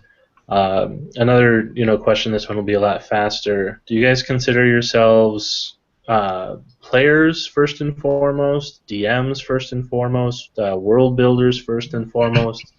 Just content providers. Go ahead, Pei. Oh no, I clear my throat a bit, like legitimately. No worries. We'll start with you, anyways. What do you consider yourself, if you don't mind? I've been doing a lot more GMing than anything lately. That's for sure. Was that basically the whole of the question? You can elaborate as needed. Basically, I mean, you're a DM most of the time. Is that your preference, or do you prefer being a player? It's about half and half for me, I suppose. Lately I've been wanting to just be able to go to a meeting and just kind of relax a bit and just worry about what my character is thinking. But gaming has a lot of its own merits. The only campaign I'm in while I'm a player right now is Dave's Tyranny of Dragons campaign, which meets twice a month about. So. I'm sorry, I'm not sure I caught that last part. You said you're in a Tyranny of Dragons campaign with Dave or something? Yeah, it's I think he's fairly active in the one-shot group on Facebook. I'm not sure about anything else though. I don't believe he's a content creator or anything. Okay. How about you, Ty? What was the question again? Yeah, no worries. Basically, what do you consider yourself? First and foremost. Well, I probably think of myself foremost as a DM, which is weird to say because, to be honest, I've not DM'd in close to 10 years now. I got away from the hobby for a good long while, and really am just getting back into it in the last few months. So I've been playing, especially trying to get a feel for 5th edition, and through the one-shot group, online gaming is new to me. So I'm trying to get a feel for that. Also, it's definitely a different dynamic than live tabletop gaming. So once I feel like I've got a good grasp on all of that, on 5th edition and online gaming, I'll probably start DMing quite a bit. I'm hoping to. anyway. Probably my favorite part of being a DM is honestly not so much the world creation, but the interaction between player characters and NPCs. I guess I like, one of the fun things about being a player character is you've got this character. You get to act or role play, whatever you want to use. But one of the things I love about being a DM is you don't have just one character. You have a world, a universe full of characters that you can be at any time, and some of my favorite memories as a DM are coming up with a character off the spur of the moment. The PCs walk into a tavern, and there's an old grizzled bartender back behind the bar, and I have no stats for this guy, no name, no nothing, but as soon as they start talking to him, I come up with the voice and characteristics and, just that kind of thing. Because I like being surprised by the players. I mean, I like it when players throw something at me that catches me off guard, because it makes me, I have to think. On the fly, you're like, oh, they did that? You've got to come up with something. And that's part of where that interaction comes, is when you're role-playing like that, you never know what the characters are going to say or what they're going to do or how they're going to act. So that's some of my thoughts on that. Okay. Nick, what about you? I know that you haven't DM'd just because No. I know you in real life, of course, but so you consider yourself a player, I'm imagining, but I'll let you elaborate on the rest. Go ahead. Well, I'm a player mostly in D&D fantasy type things, but I'm also a player in I guess you could call it a homebrew-ish superhero campaign that a friend of mine created many, many years ago, and I started getting into it probably about 2 years ago myself. No, actually, 3 or 4 years ago, I think is actually what it was. But yeah, I took over playing a character that had so many different players over the years. I don't know what anybody's knowledge of it is, so I won't go into details, but I play the early 90s variation of Superboy. So I'll just leave it at that for that particular matter. Okay, sure.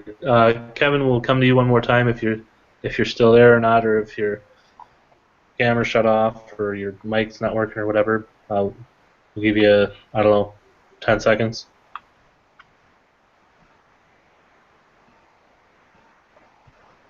Mm-hmm. Feel like playing the Jeopardy music here. All right, moving on. Arthur? Well, I think I generally enjoy playing more than DMing. Although I do a lot of DMing.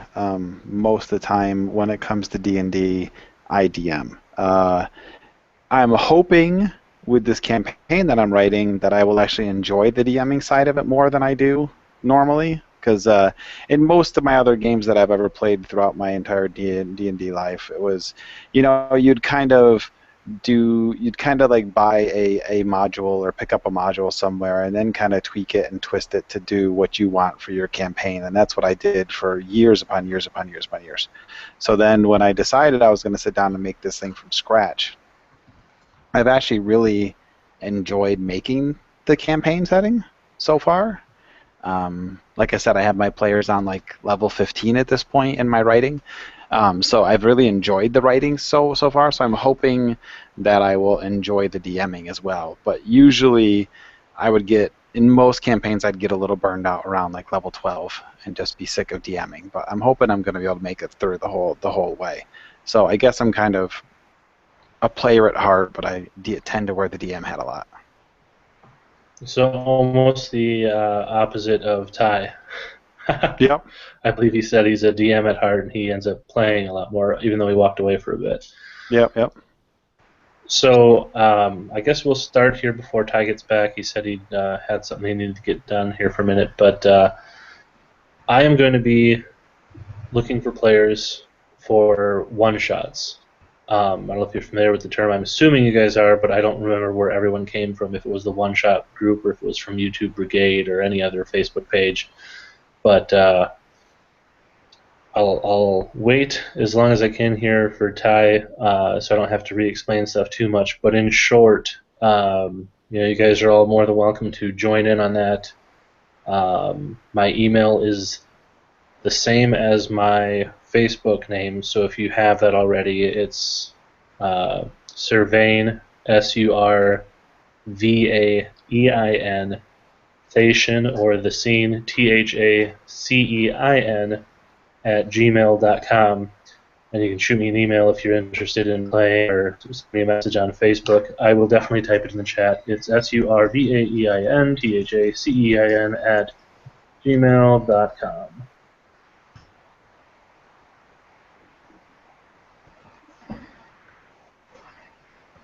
And basically, we'll be playing in the wastelands of my world, which are 2 continents. One's in the north and one is in the south.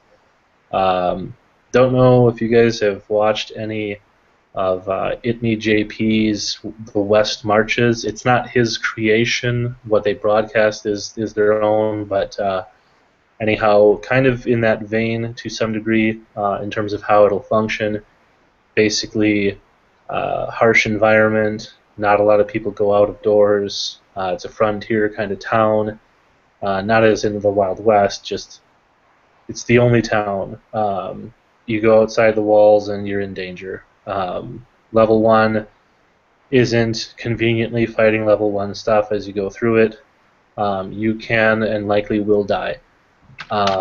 Hence why it's a one-shot. So, not quite as bad as having your character die in character creation as in, what was it, Traveler, I believe it was, nor any of the other things that were mentioned earlier, but you might die in the first session, who knows. So if you're interested, shoot me an email. Love to have you guys play in that. It's a frozen environment, not frozen as in the movie, as we discussed earlier, but frozen as in cold environment. Endure elements will not function, so get that out of your brain if you're already thinking of it. There is a reason for that, not just the DM saying it won't be. And unlike a lot of DMs, I pride myself on not banning anything. So, if you want to test my knowledge of 3.x, 3.0, 3.5, 3.75, whatever you want to call it, feel free. But remember that while nothing's banned for you guys, nothing is banned for me either. So you want to try out Pun Pun? Bring him into play. I don't think he'll work pretty well there, but it is what it is. And if you're not a power gamer, I appreciate that too. It does make things a little bit easier. If you just want to test stuff, I allow custom classes, custom races, as long as they aren't inherently broken. But we'll discuss that as needed. Any of you guys interested? Does that sound like something that's fun for you? Yeah, as long as the times are good, it sounds like it would be pretty good. Awesome. So as far as the timing of it goes, we can discuss that here real quick. I plan on doing stuff every night with the channel. I don't remember if I mentioned that earlier in this one. I think I did. My short-term memory is terrible. My long-term memory is almost eidetic. But I have off every Tuesday and every weekend, and I will be broadcasting pretty much every night after 8 p.m. So sometime between 8 and 8:30. As far as what I'm broadcasting, that's up in the air right now. It's a new channel. That's why we're doing these hangouts, trying to get to know people, spread the word of what we're looking to do, and make friends and have fun. I don't think you can ask for much more than that. And White Dragonborn is absolutely fantastic. No issues on this end. Pay, do you have any ideas on what you might want to play? It'd be a 3.x setting. I'm not actually familiar with that edition very much, but I could become so. Like I have the stuff for it. Sure. In short, if there is, hey Ty, welcome back. I'll explain what you missed in just a moment. So back to you, Pay.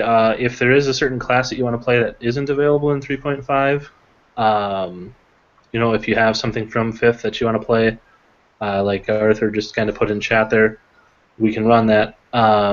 If you guys would rather play 5th, I have not DM'd it before, but I have watched a lot of it. I am not afraid to DM it. We can even run it as 5th. It'll just be me walking on thin ice a little bit as well as you guys until I figure this out. But how much different can it be than 3.5? I'm sure it's quite a bit easier. So.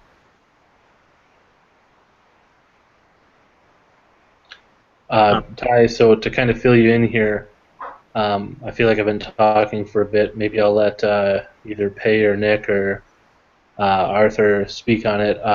Just essentially mentioning about one-shot groups, and something I'm looking to do with the channel is recruit some people who are interested in playing. Initially I'm thinking 3.5 or 3.x. If you guys vote and you'd rather do 5, I got the core books for that. I don't have like the Princes of Elemental Evil or whatever it's called, the newest one. I don't have the Tiamat or Dragon. I forget the names. I'm sorry. I am a fan. I'm just not. I don't have it memorized, but I don't have any of the setting type books. Just the core stuff. Princes of the Apocalypse. There we go. Thank you, Arthur. So Ty, is that something you think you might be interested in? Yeah, I'd definitely be interested in a week game. I've already got a game. I've got a couple of games, but depending on what your schedule is, maybe it would work out. As far as edition, I'm kind of leaning towards 5th because I'm still trying to get a feel for that. Sure. But I could do 3.5 or whatever. Yeah, there are some things in 5th edition that you can't do in 3rd edition that I'm really like, especially with some of the archetypes, things like that. Looks like we may have lost Pay. Don't know if the device the person he was using died or if he just cut out or what. But if we get him back, that's cool. If not, that's fine too. He may have sent me an email. Not sure, but either that or maybe just have to jet. Oh, there we go. Pay is back on. We were just talking about you, Pay. Yeah, it's really messed up for me for a second there. Not a problem. I had the same issue earlier. I had to refresh my camera. Maybe it's something that happens every couple of minutes or 2 hours with certain devices. I don't know. So yeah, Ty, I think we were just hearing from you a little bit. I don't know if you actually finished. I'm sorry if you did not. Go ahead. No, that was pretty much it. But okay. Yeah, just let me know or let us know your what schedule you're looking at and yeah. So basically, I did that while you had stepped away. I'll repeat it here for your benefit. I have off every weekend and every Tuesday. I plan on doing stuff related to the channel every weeknight, 7 days a week. And I'm going to be starting at 8 p.m. Central Time would be the earliest I can start. That's basically when the kids go to bed. I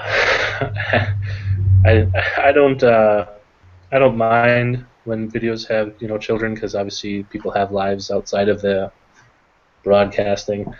But I'd really rather not have my 3 children, on air. So audio's looking for you.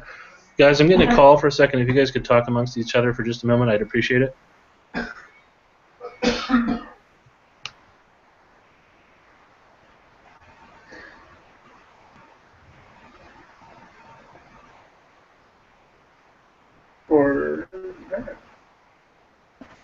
No one's talking. I gathered that. Was I think anybody? for me. Oh, go ahead. Sorry, Ty. Go ahead.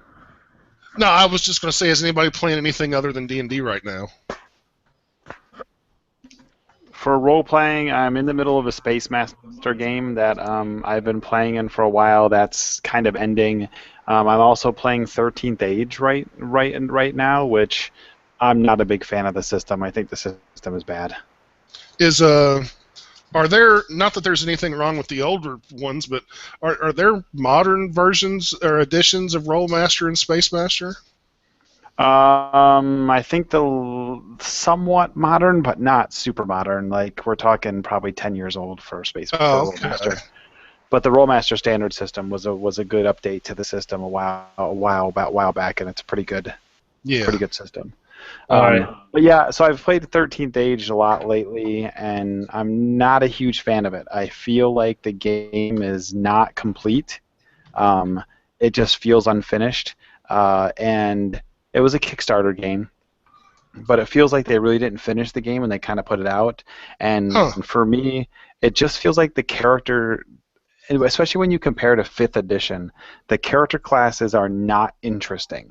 So I'm playing in my one game, I'm playing what I feel is a pretty interesting character. It's a first level wizard. He's 72 years old. He has spent his entire life reading books on monsters and is now adventuring out into the world to try and make sure that all the monsters that he's read about actually are as accurate as his books that he had been reading, to the point where I've created my own monstrous manual. Like I took like a art book and I bound it in leather, and I'm writing in my book. Like when we get into fights, I actually open my book and start writing about the monsters that we're fighting. And so my character is a first level wizard, and other than getting a feat and spells, my class never changes for the next 10 levels. And I just find it to be kind of boring. Like there's only 10 levels in the game, so characters only go to 10th level. So they get a feat every level, and that's basically it. Like there's no real customization to your character except for the feat. I just find it to be very uninspired character classes. Is I guess how it feels. Have we been spoiled maybe? Because that sounds almost like old first edition AD&D and D&D. I think so. I think maybe. I mean, they do a couple neat things with their classes. Like my wizard, one of my options I chose was Vance's polysyllabic verbalizations. And so whenever you cast a spell, you should give it a fancy name, and based on your fancy name, the spell gets altered a little bit and has a little bit extra ability attached to it, which I found to be kind of fun. I went through and made like 5 names for all my spells, so I could cast this different version of my spell. So it was a little bit of a twist on it. But my character never changes after this level, and it's kind of like. I'm kind of, other than gaining spells, and like I'm kind of like, it's like, really? Like I was expecting more, Yeah. So I want to poke fun here for a second. Doesn't the wizard from D&D only get like a couple of class abilities at first level, and then he really just sucks for the rest of it, right? No, he gets all sorts of stuff. I'm just teasing. At least in 5th edition. I remember looking at the class progression. Maybe it was 3.5. I don't remember, but I think there's like a couple of things that they get, and then just nothing else. So when you were saying that, I'm like, hey, that sounds like a wizard, except wizards don't suck. Yeah, I mean, I don't think my character sucks per se. I just think it's a little like.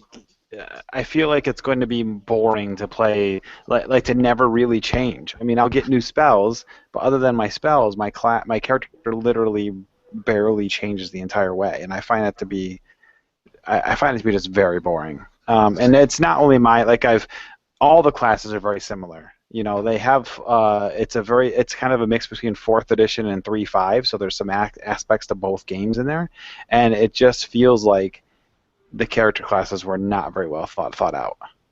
Sounds like they need some skills or feats or special abilities or something. Well, they did some interesting things. The skill system is you have 8 points in backgrounds, and you have a background like I was a cat burglar, and I put 2 points into cat burglar. So then anytime a skill check needs to be made, if I can rationally argue a cat burglar would be able to do this, I get to make like a dex check +2 for having cat burglar. which I find to be an interesting way to do the game.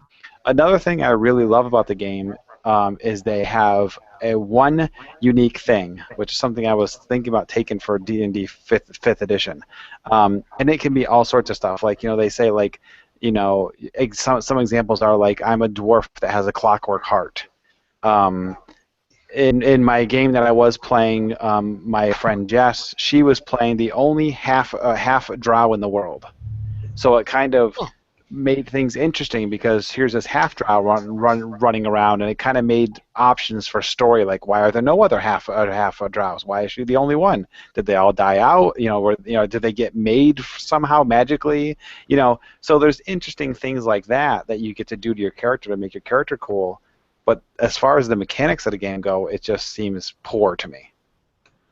So I want to take a moment to just explain why I answered the call just a moment ago. I would almost never do that on air, and I apologize. But my mother went in for surgery this morning, and there was a number calling me that I didn't recognize. And I know she's okay, but she's in the hospital still. So like I didn't know if there was something going on. So I just wanted to explain why I did that. It's probably not kosher, in most people's opinions. So, my apologies.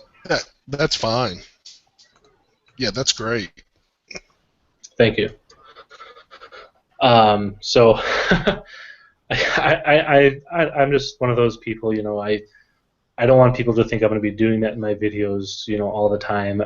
My very first video yesterday that I posted on the channel has me, as I explained earlier, on the phone for like the first couple minutes of it. I was just trying to figure out how to get it to work, and I honestly thought I'd be able to edit the video once it got done, but for some reason it auto-posted, and I was talking to, I believe I said earlier, I was talking to Matt Click with a fistful of dice on, hey, how do I edit this?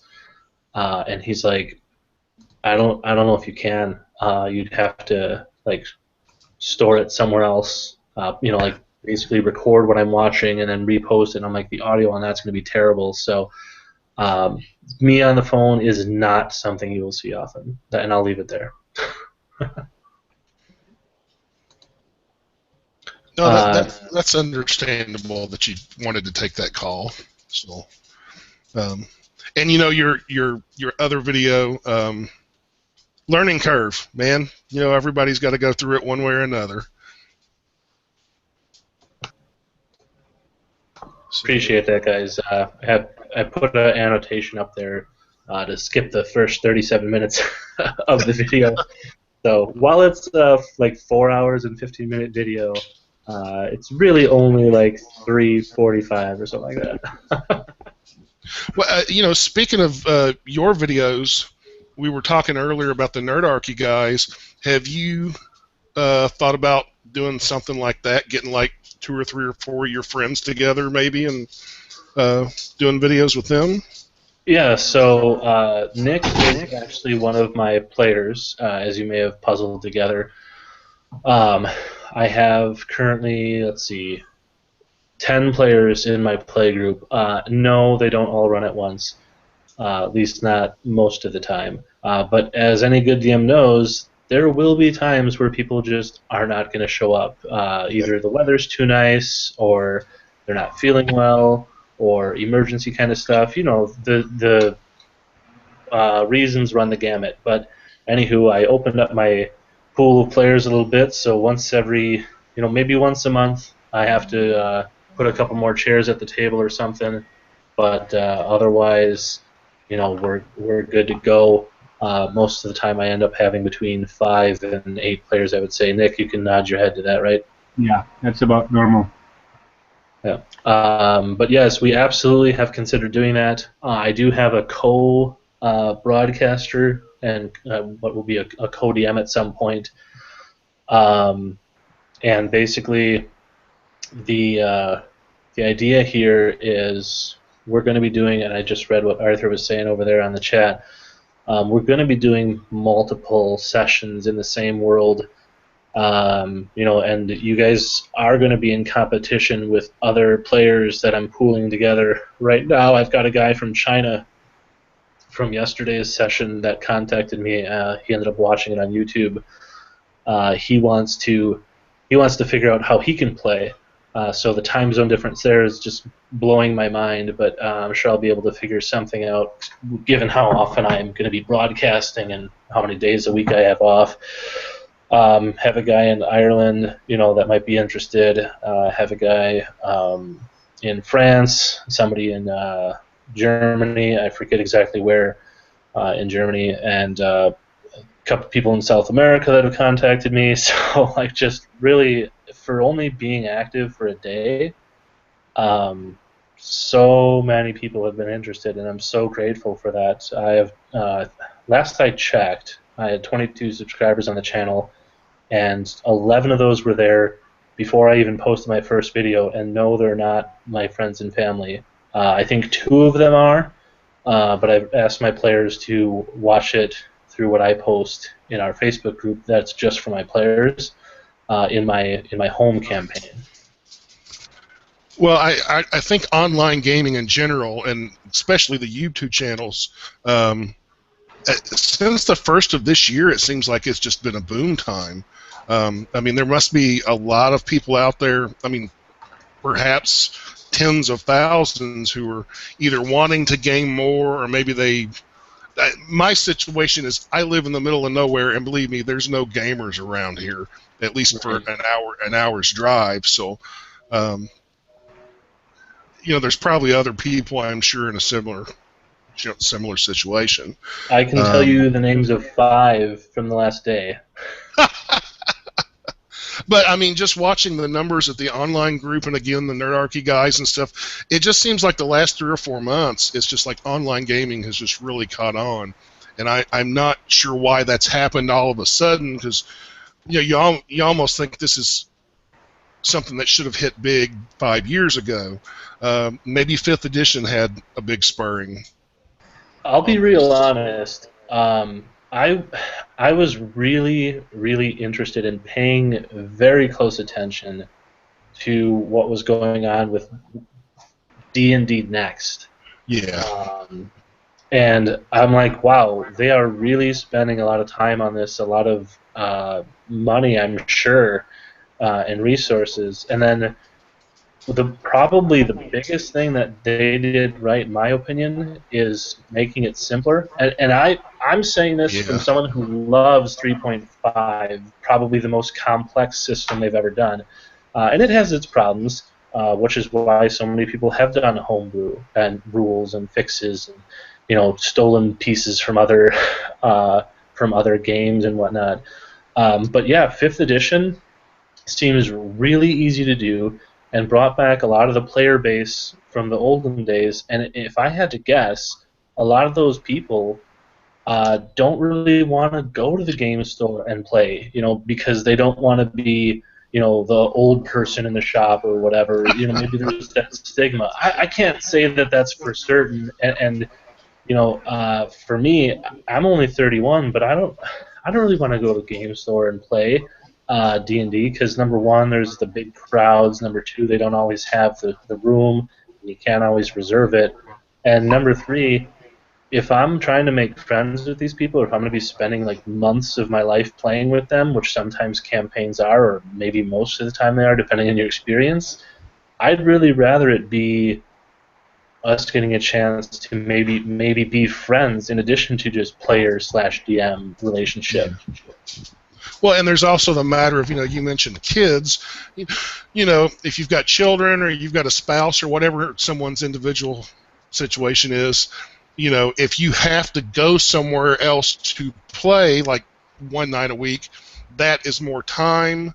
There's the comfort level of being at home for online gaming. You also don't have to worry about, if you've got 4 or 5 or 10 players, you don't have to worry quite as much about everybody showing up. Right. Or if if you're let's say every Saturday night you play at Fred's house. Well, if Fred doesn't want to play this week, or he's got something going on, there's your game night shot. Online gaming cuts through a lot of that. Yeah. And you don't have to pull out more chairs. Exactly, and you don't have to break out the chips and the drinks and everything. And you talking about 5th edition, I think Wizards of the Coast, maybe some of it was luck, but I think they did a lot of smart things when they were working on D&D Next. Big one, opening it up to the hundreds of thousands of Hey, fans. Arthur, before you bounce, are you still here? Yep. A quick question for you. You had posted in the chat you'd like to do Tuesdays. I don't know if you guys had read that or not. That is certainly an option. Pay, I see that you want to head out as well. That's perfectly understandable. Tuesdays are good for you as well. Okay, well, shoot, that's 2 people for Tuesdays. Pay, do Tuesdays work for you by chance? Depends on how late into a Tuesday. It looks like they're wanting to do it in the morning. Is that right?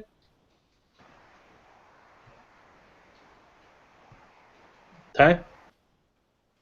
No, that's probably not going to work at least anytime soon. No, that's all right. I'm just getting I'm just getting a pool of players. So even if this particular group doesn't all mesh up and we can't have all 3 of you right into one session, I'll keep you in the pool, and we can come up with a date and time that maybe does work for you. Because anyone who wants to run and be a player in the world, and whatever edition, that kind of thing, we can make that work. Like I said, I'm just building a player base and a fan base and meeting friends. Yeah, being a nurse, I have random days during the week off, like a lot, and so then sometimes my wife is also a nurse. Like she's working now, she'll be home any a minute now. So there's times where I have been home all day today by myself. So there are times when I'm home by myself, and Tuesdays seem to be something that happens quite often. Like I said, not next Tuesday, but the Tuesday after, the 28th, I'm home all day. My wife's working. I have nothing else to do. Well, why don't you shoot me an email, remind me of that. I know you said you already emailed me once. I don't have anything right now where I can jot that down. I have this big barren table in front of me, and I've only got shelves nearby, and I don't want to go off cam. So if you don't mind, shoot me one more email just reminding me of that not next Tuesday, but the Tuesday after. That certainly seems like an option for me. I'll double check my schedule and get back to you on that. Ty, does that work for you, or? Yeah, that's fine. I work at home, so really any time of the day is fine for me. I can adjust. Fantastic. Well, that's awesome to hear. Arthur, thanks for joining the call, man. If you have anyone you want to shout out to, go ahead and do that. Otherwise, feel free to bounce. No, I'm good. Take care, guys. See ya. Thanks, have a Arthur. good one. It's going to be strange for me because I'm currently a senior in high school. Sure. So for about 2 months, I'm going to have like a high school schedule. Yeah. And then after that, I've been putting in a lot of job applications and stuff. So after that, I have no idea what my schedule's going to be. Okay. Well, just keep us in mind. Shoot me an email if we can work something out. We'll definitely do that. If we can't work anything out, we'll just keep postponing stuff until maybe someday we can. But anyway, see you guys around. Yeah, see you, Pay. See you, Pay. See you, Pay. All right, and then there were 4. Sorry, I couldn't resist. That's all right. Oh, I remember what I was talking about a minute ago was saying that I thought Wizards of the Coast did a lot of smart things with putting 5th edition together, because it's not, 4th edition. Again, I didn't play 4th edition, but from what I saw from an outsider's point of view, 4th edition really split the D&D. Yeah, the D&D fan base, and it seemed like 5th edition has brought that back. Not only brought that back, but like you said, brought in a lot of old school players. And for a company to do that nowadays is like almost impossible. Once you lose people, they're gone. But they seem to have pulled it off. I think the reason for that is because it was so long in the making. Like, I know people who were in the I don't know if they did alphas or whatever. I don't want to make up terms, but I know people who did the play testing on Next a long time before I started hearing about it.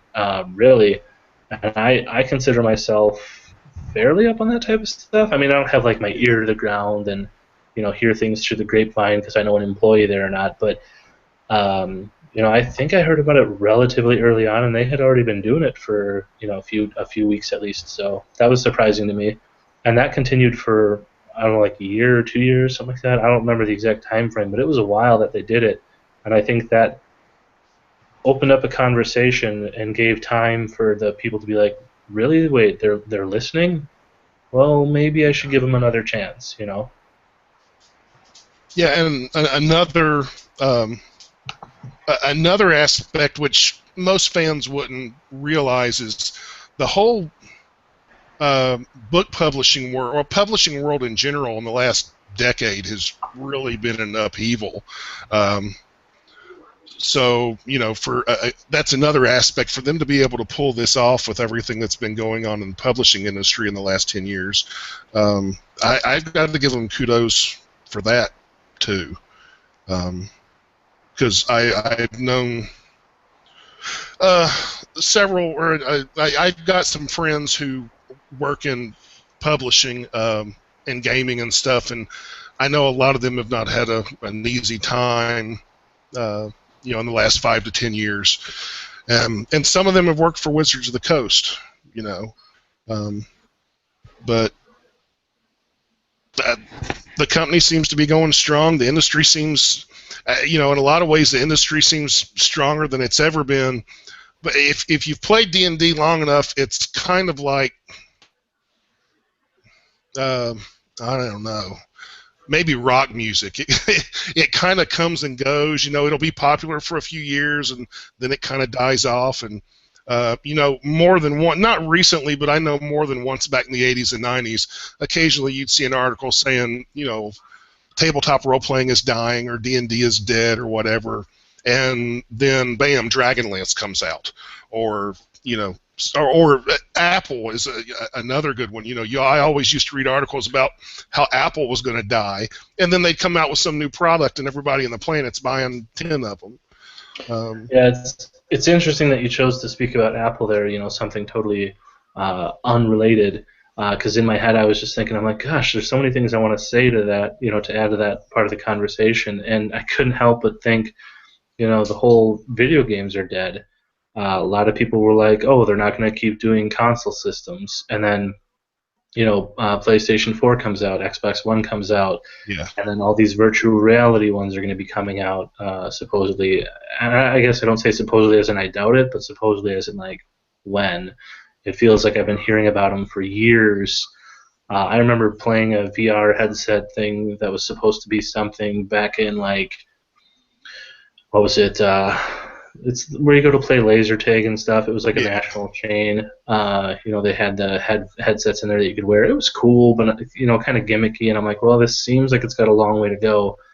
What was it, Lawnmower Man, that really started that? Was that the movie? I think it was, yeah. Yeah. So, I mean, it's amazing to me how much our fantasy, our fictions, end up changing our reality, as weird as it sounds. Yeah. I mean, this isn't a Star Trek channel or Star Wars channel or anything like that, but certainly there's been many things written and done about that, not self-fulfilling prophecy, but like people who are fans just making things happen because of what they've read or heard about or experienced in fantasy. So I don't think there's another medium, like fantasy, sci-fi, or even traditional, that contributes in such a hard to explain way to real life inventions. Like the Apple phones, with the touchscreen. Like Captain Picard was using touchscreen stuff in Next Generation back in the early '80s. It makes you wonder, like, did someone know about that? Like, were they actually working on it for that long? I mean, I know Apple wasn't, but was that kind of stuff prevalent? I have to wonder. But it's not coincidental. And I remember seeing something on, I don't know if it was my Facebook feed or whatever, but someone had somewhat recently released a what was it, a tricorder for medical things That Yeah. it doesn't do everything that the actual Star Trek tricorder does, but wow, how amazing is that? That stuff that people like myself or even yourself or anyone else who ever just made something up that they thought was interesting or different might someday become a reality. It's crazy to think about that.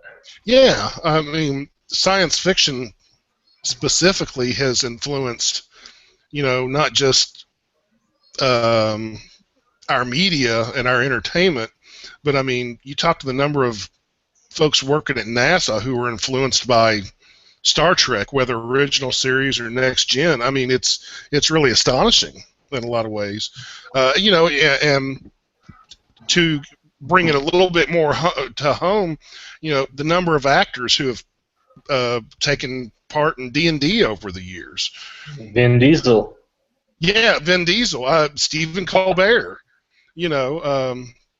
Whether you like these folks or not, I mean, you could almost say, they got their start with role-playing games. Kind of a weird one that ties in the whole conversation. Will Wheaton. Yeah, definitely. Star Trek: The Next Generation, such a shy, intelligent little child, and then all of a sudden, this, gosh, what's the word I'm looking for? I'm not trying to say anything offensive, but just the word escapes me. He's such a important figure to the fantasy and tabletop environment in some people's minds, and in other people's minds not so much. He's one of those polarizing figures. Maybe that was the word I was looking for. Yeah, I've never really quite understood that. I mean, he seems like a nice enough guy. He comes off well on screen or on podcasts too, or whatever. The broader audience outside of fantasy fan base probably doesn't really know who he is, or they might recognize his face maybe, but you almost can't be involved in tabletop gaming and know who Will Wheaton is. I mean, I don't watch his stuff regularly, but I mean, gosh, if you watch The Big Bang Theory, he shows up about every 4 or 5 episodes or so, so it's kind of hard. But yeah, he sort of does touch upon all different aspects of. I guess today you would call it geekdom or nerddom or something like that. Back in my day, those weren't words you wanted to use, but it's fans have claimed them now. Right? Yeah, they're out of the closet, if you'll pardon the expression. Yeah. No offense intended. But yeah, it's fascinating to me that you chose geekdom or nerddom. One thing that I'll say is even more broad or vague even would just be fiction in general. Oh yes. It's a lot of people have inspired so many others. One of my all-time favorites in terms of authors and many other people's. Right. Where I'm going with this. Tolkien. How can you not like the guy? I mean, if in my head, if you like fantasy at all, and obviously I don't mean to do umbrella statements because they're not something that's politically correct anymore or never were, but how can you not like Tolkien and be a fan of fantasy? Well, Michael Moorcock would disagree with you.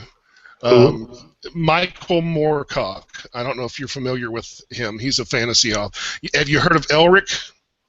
If you type it in the chat or spell it. Okay, let me.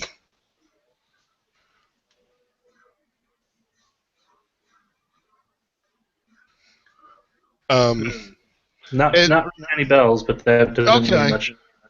Well, Michael Moorcock was a big sword and sorcery author. He's done some other things, and he's still around. He had problems with Tolkien, and he's written books on this, believe it or not, that Tolkien was a little too, I guess genteel would maybe be the word, that Tolkien focused upon he almost made it political or at least economic, that Tolkien created this little class system sort of based upon early 20th century British class system, and in my opinion, that takes it too far. I don't think Tolkien meant any of that kind of stuff, at least not intentionally. But Michael Moorcock can be a little out there for some people too. In all fairness, my feelings about Tolkien, I've always appreciated Tolkien. I don't quite enjoy him now in my 40s. I don't quite enjoy him as much as I did when I was younger. But I still do enjoy him and appreciate him. I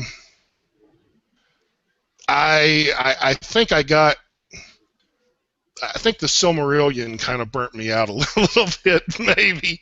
And I avoided most, not all, but I avoided most of the stuff that Christopher Tolkien put together later on. To me, it was kind of like, hey, I got through the Silmarillion. That's the only torture I need to go through in this lifetime. But to that end, I am in a minority generally, and I'm not a big fan of the movies, which I've not seen the Hobbit movies, and that was intentional because I loved the Fellowship movie. Absolutely loved it. I thought, as far as Hollywood goes, this is about as perfect as it can be. Then after that, it was like, okay, I'm watching a CG battle video game.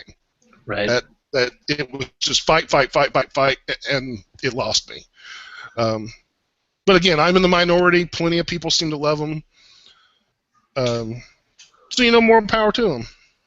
I'll say, this about the movies. So, Fellowship was just so different. From anything else, and I don't think that they did the book an injustice too much. I am by no means a Tolkien expert. I do know some of the pronunciations, and that kind of thing, or at least I think I do. There's plenty of other people out there that are way more into that stuff than I am. And as far as the movies go, yeah, Fellowship was great. Two Towers, I would say out of the first three was my least favorite. Return of the King, probably my second, and at times my first favorite, depending on what we're talking about. I do have the Hobbit movies. Again, I mentioned earlier, I'm a completionist, perfectionist, collector kind of personality, and I had to get it. I had to watch them. I did not go to the theaters because that is more of a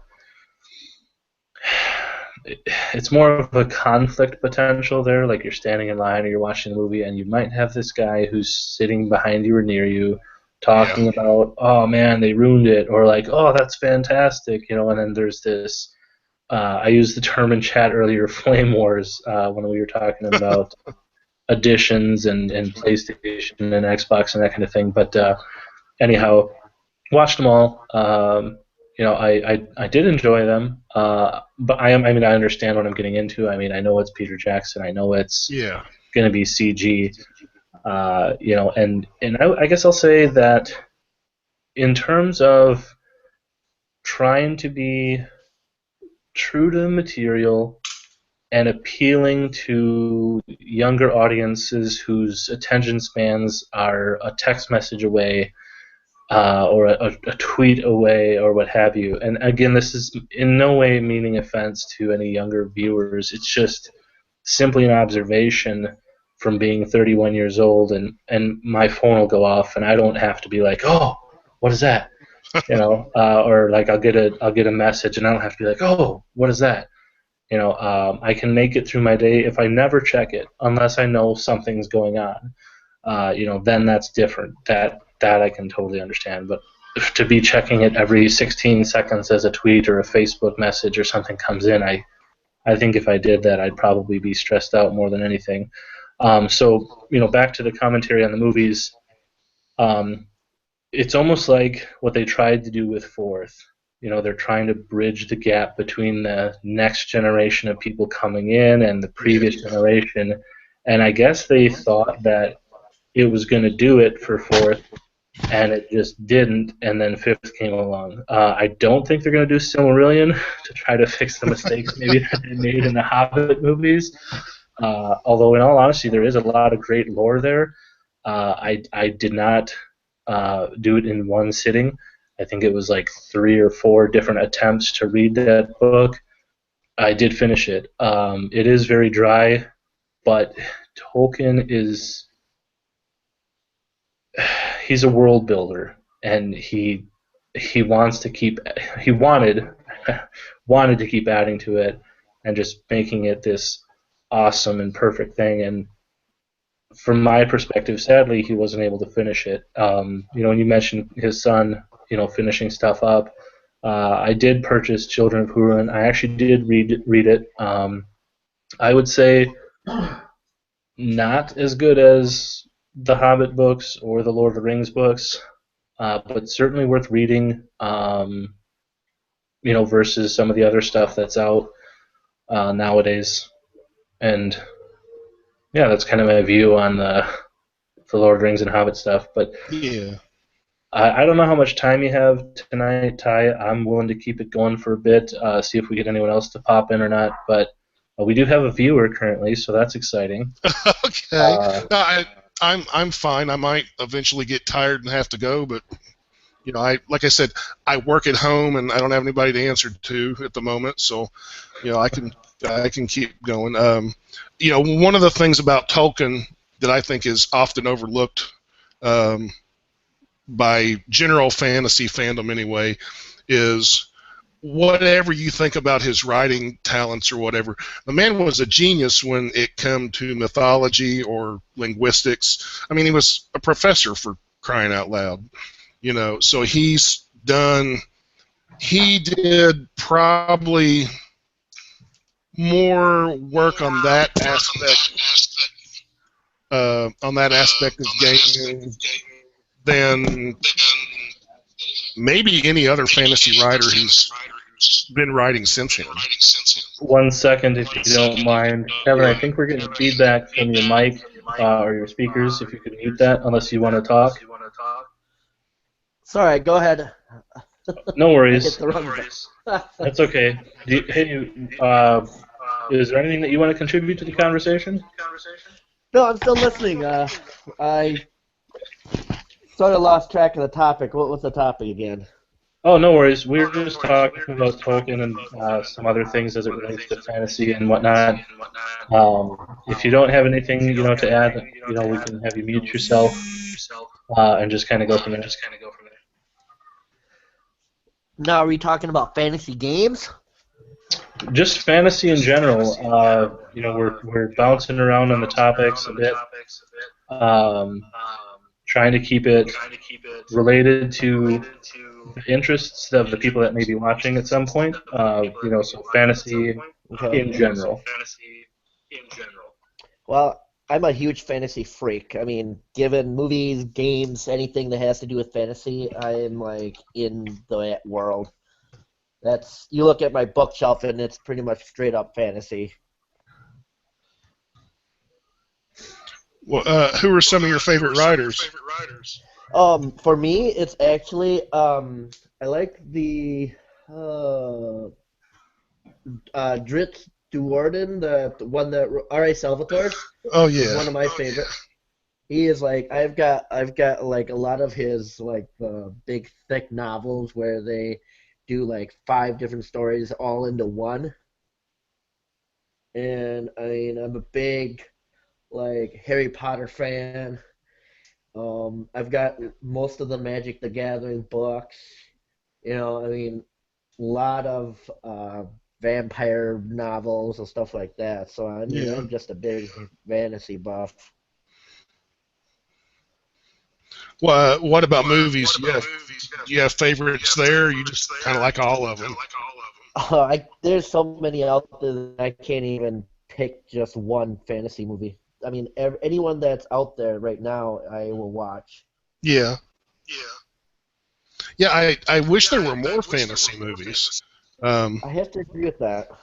I mean, there's probably more today than there used to be, but still, it after the success of the Harry Potter movies and the Lord of the Rings movies, you'd think there'd be more good ones out there. I have noticed that they are actually breaking more into that genre with movie-wise, because I mean, like with they're remaking a lot of the old TV classics like Star Trek, Oh big yeah, popular following. And with the success of the first one, there's a production already for a second one. So I mean, they're they're going in the right direction. They're just really slow about it, I find. yeah. Well, and when the new Star Wars movies start coming out, whenever it is next year, or this year, or whatever, that may be a big boost too. Oh, that definitely.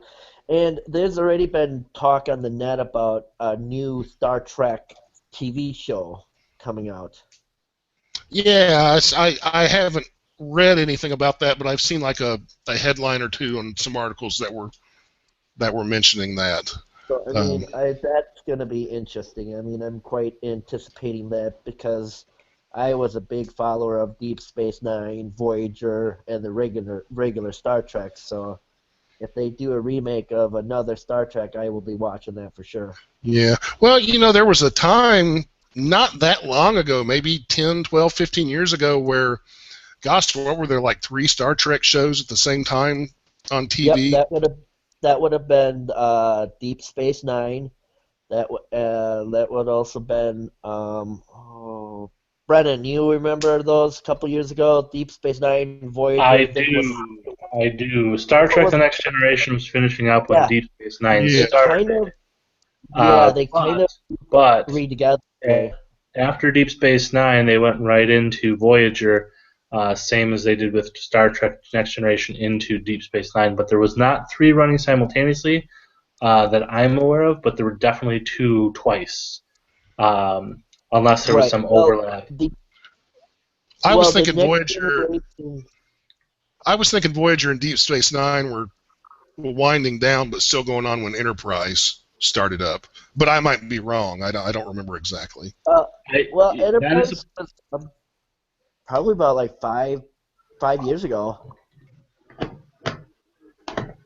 I don't know. I mean, we could certainly look up the answer on Google, but I'm sure Chad will let us know, or one of the viewers will let us know, and I can look it up in my own time. But regardless, yeah, Star Trek is one of those definitely home run things. I'm having difficulty with this cup here, trying to get the lid on in case you guys have been wondering what I'm doing. Oh, I'm okay. not trying to drink, like this. I have a straw I was hoping to drink through, so I'll probably just do that. But I mean, You got to do what you now got to do. I did hear that you were asking about like what kind of like role or world that you would want people to play in this Dungeons and Dragons game. And I always thought it'd be kind of interesting if you took it from the aspect of like you're like you're actually like you have to fight your way out of a realm, kind of like you're stuck in hell and you have to fight your way out of the 9 gates of hell or something to earn your freedom. it's funny that you mentioned that. Um, this won't be relevant to Ty at all, but as he listens in, he can probably piece some of it together. The last campaign that you played in, Kevin, those characters that were still alive at the end of it, actually, an event began as we chose to stop playing it called The Descent, where they did exactly that. They took a lot of the armies of the planet and headed down into the underworld that is hell, or the underplane of hell, not necessarily under the world, but anyhow. Then they chose to advance 20 years into the future and play this new campaign that we're running. I'm sure you've heard some of that from other players that you still talk to in the real world. But anyhow, the the idea is at some point, if we go back to that previous campaign with those characters, that we could actually do the events of the Descent. And so if you're into that, that might be kind of fascinating for you. I'll have to give it some thought. That does sound intriguing. We'll have to try to get our schedules going because, like I said before, though, only Fridays and Saturdays work best for me. Sundays just are too hard for me to game on. Yeah, no worries. So Ty, were you going to say something before? Probably, and I forgot what it is already. You know, you get old, your mind starts going on you. Yeah. Oh, I do know one thing I was going to mention. You know, you were talking about video game crashes. I can remember. I won't say it was the first, but one of the first big video game crashes came back in '82 when the Atari 2600 was the big system of the time, and you know it just died. That Christmas season was awful. You know, Atari probably lost millions of dollars, and pretty much the industry came to a screeching halt. And you know, there were predictions that that's it, it's over, it's done. And the next 2 or 3 years were kind of rough if you were into that hobby at the time. But then Nintendo came along, you know, and brought it all back. And for the next, I don't know, give or take 10 years, Nintendo was the king, you know, and then they died off, and Sony came along with the PlayStation. So, you know, it's always these... Yeah, these people who predict it's the end of something, I don't buy into it. You know, it may go down for a few years or whatever, but it's always going to come back. You know, I'm going to quote something that fans of Wheel of Time series might be happy that I say. Every end is a new beginning, or each end is a beginning, or there are no ends. I forget exactly how it's worded because it has been a few weeks since I've been, actually a few months now since I've been reading the series, but.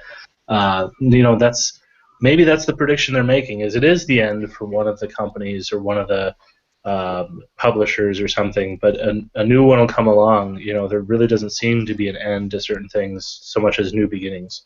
Yeah, it's funny that you guys bring that up because I just read an article where Nintendo has actually been the the CEO actually.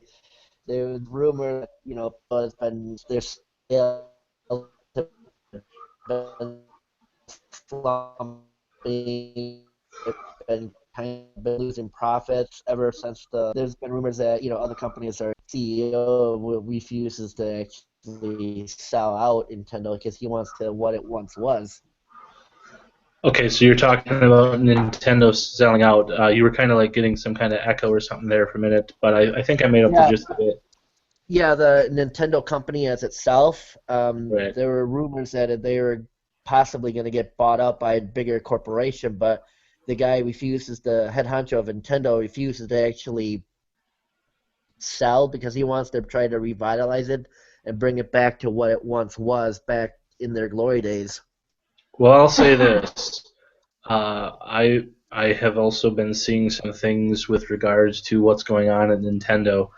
You know, this isn't a channel for video gaming exactly, but it is a channel about gaming, about fantasy, about fun. So if you're watching, you know, and you're like, why are they talking about this? That's why it's related in the sense that it's part of the larger gaming, which without, you know, all of the different aspects of it, you know, each individual one might run out of new material. I like to think we collaborate amongst the different groups and even steal from one another, so to speak, or flatter. That's the word I'm looking for. Flatter each other, you know, by imitation. Anyhow, Nintendo released the Amiibo thing, and I guess that's making a lot of money for them. They also announced that they're going to be doing handheld stuff on mobile devices. Finally, a lot of people have been like praying and begging for that. Apparently, I don't have my ear to the ground on that, to say the least. But you know, I do read things as well, and I want to say that might be on IGN. Not that, you know, everything you read on any one site is canon, but I highly doubt that Nintendo's really going anywhere anytime soon. They also are working on a new system. I want to say Nintendo NX or something is the keyword. I could be wrong on that. If I am, I apologize. But I'm sure you guys will figure it out before I will. Ty, any thoughts on the gaming industry? Well, to bring it back a little closer to the channel subject matter, you know, our tabletop role-playing games have kind of gone through some dark times too. D&D specifically. There were people back in the 80s, when Gary Gygax got booted. Everybody thought D&D's going to die. When TSR ceased to exist, lots of people thought that's it, D&D's dead. And I would say, in my opinion, in the years that I've been watching, probably the strongest periods for D&D, I would say that the early to mid 80s were pretty strong. Then I would say probably the late 90s and around the year 2000 when 3rd edition was kicking in. That was a pretty good period. And honestly, I would say today. And today might even be the strongest because I think there's more people probably playing D&D and maybe RPGs in general than ever. Because back in the 80s, RPGs and D&D were still kind of considered sort of it was definitely a niche thing. You had a bunch of creepy guys sitting around in the comic book store, playing. You didn't have a lot of women playing. And there's the old trope of if there was a woman at the table, it was somebody's girlfriend. And again, I don't want to offend anybody, but pretty much that was fairly often true. Not always. It definitely by the late 90s, by 3rd edition, that had changed quite a bit. But I think today it's more than ever. Because you've got the old school gamers, you've got young people coming in. You definitely have a lot more women playing now than traditionally has been believed anyway, whether or not that belief was true or not in all places. But so tabletop RPGs have had their dark days and they've come back, and I think they'll keep coming back too. It's a new, to me, video games and tabletop games are not unique. They have their uniquenesses, but they're not unique in being parts of mass media, so to speak. Books have been around for 500 years, give or take, in the form we know them. Movies have been around for a century now. Pop music has been around for at least a century now. And that stuff's not going anywhere. It may have its ups and downs and its dips and waves and stuff, but the stuff's not going anywhere. And I think it's the same for video games and tabletop games. I think they're here to stay. Yeah, I ahead, guess I have to kind of agree with them on that because actually when they did the D&D did the release of the Rise of Tiamat, they actually did an article about how strong, with the newer D&D release that D&D is actually quite more popular than it has been, in previous years. And I actually read an article through one of the D&D affiliate sites saying that, it's actually a lot of families are now getting into D&D together and gaming more, and that's kind of a new way of doing a family game is actually going and doing D&D now. Yeah, so my personal experiences with it, I was pointing to myself as you were saying that. I've got 3 kids, 2 of whom aren't really quite ready to play. One of them who definitely has played, as you know, Kevin. Granted for only a short time that he played with us, but he's fascinated by it. He likes the creativity. He frequently draws Dungeons and Dragons related stuff on printer paper and then the like. And I think I have a little nerd on my hands, and I'm fine with that. I would rather him be that and using his minds for creative means than some of the other things he could be doing. I certainly support video gaming, so this isn't a bashing on that, but I'd rather him do that than just play video games. As a matter of fact, I encourage him to play some video games because of the hand-eye coordination as well as the stimulation that it provides, and again, another creative medium for that. And to what Ty was saying, with regards to the gaming and how strong it may or may not be, I'll say this: I have had internet for pretty much as long as I can remember. all the way back to the mid 90s, maybe early 90s. I can't remember exactly, but like before most people I knew had it.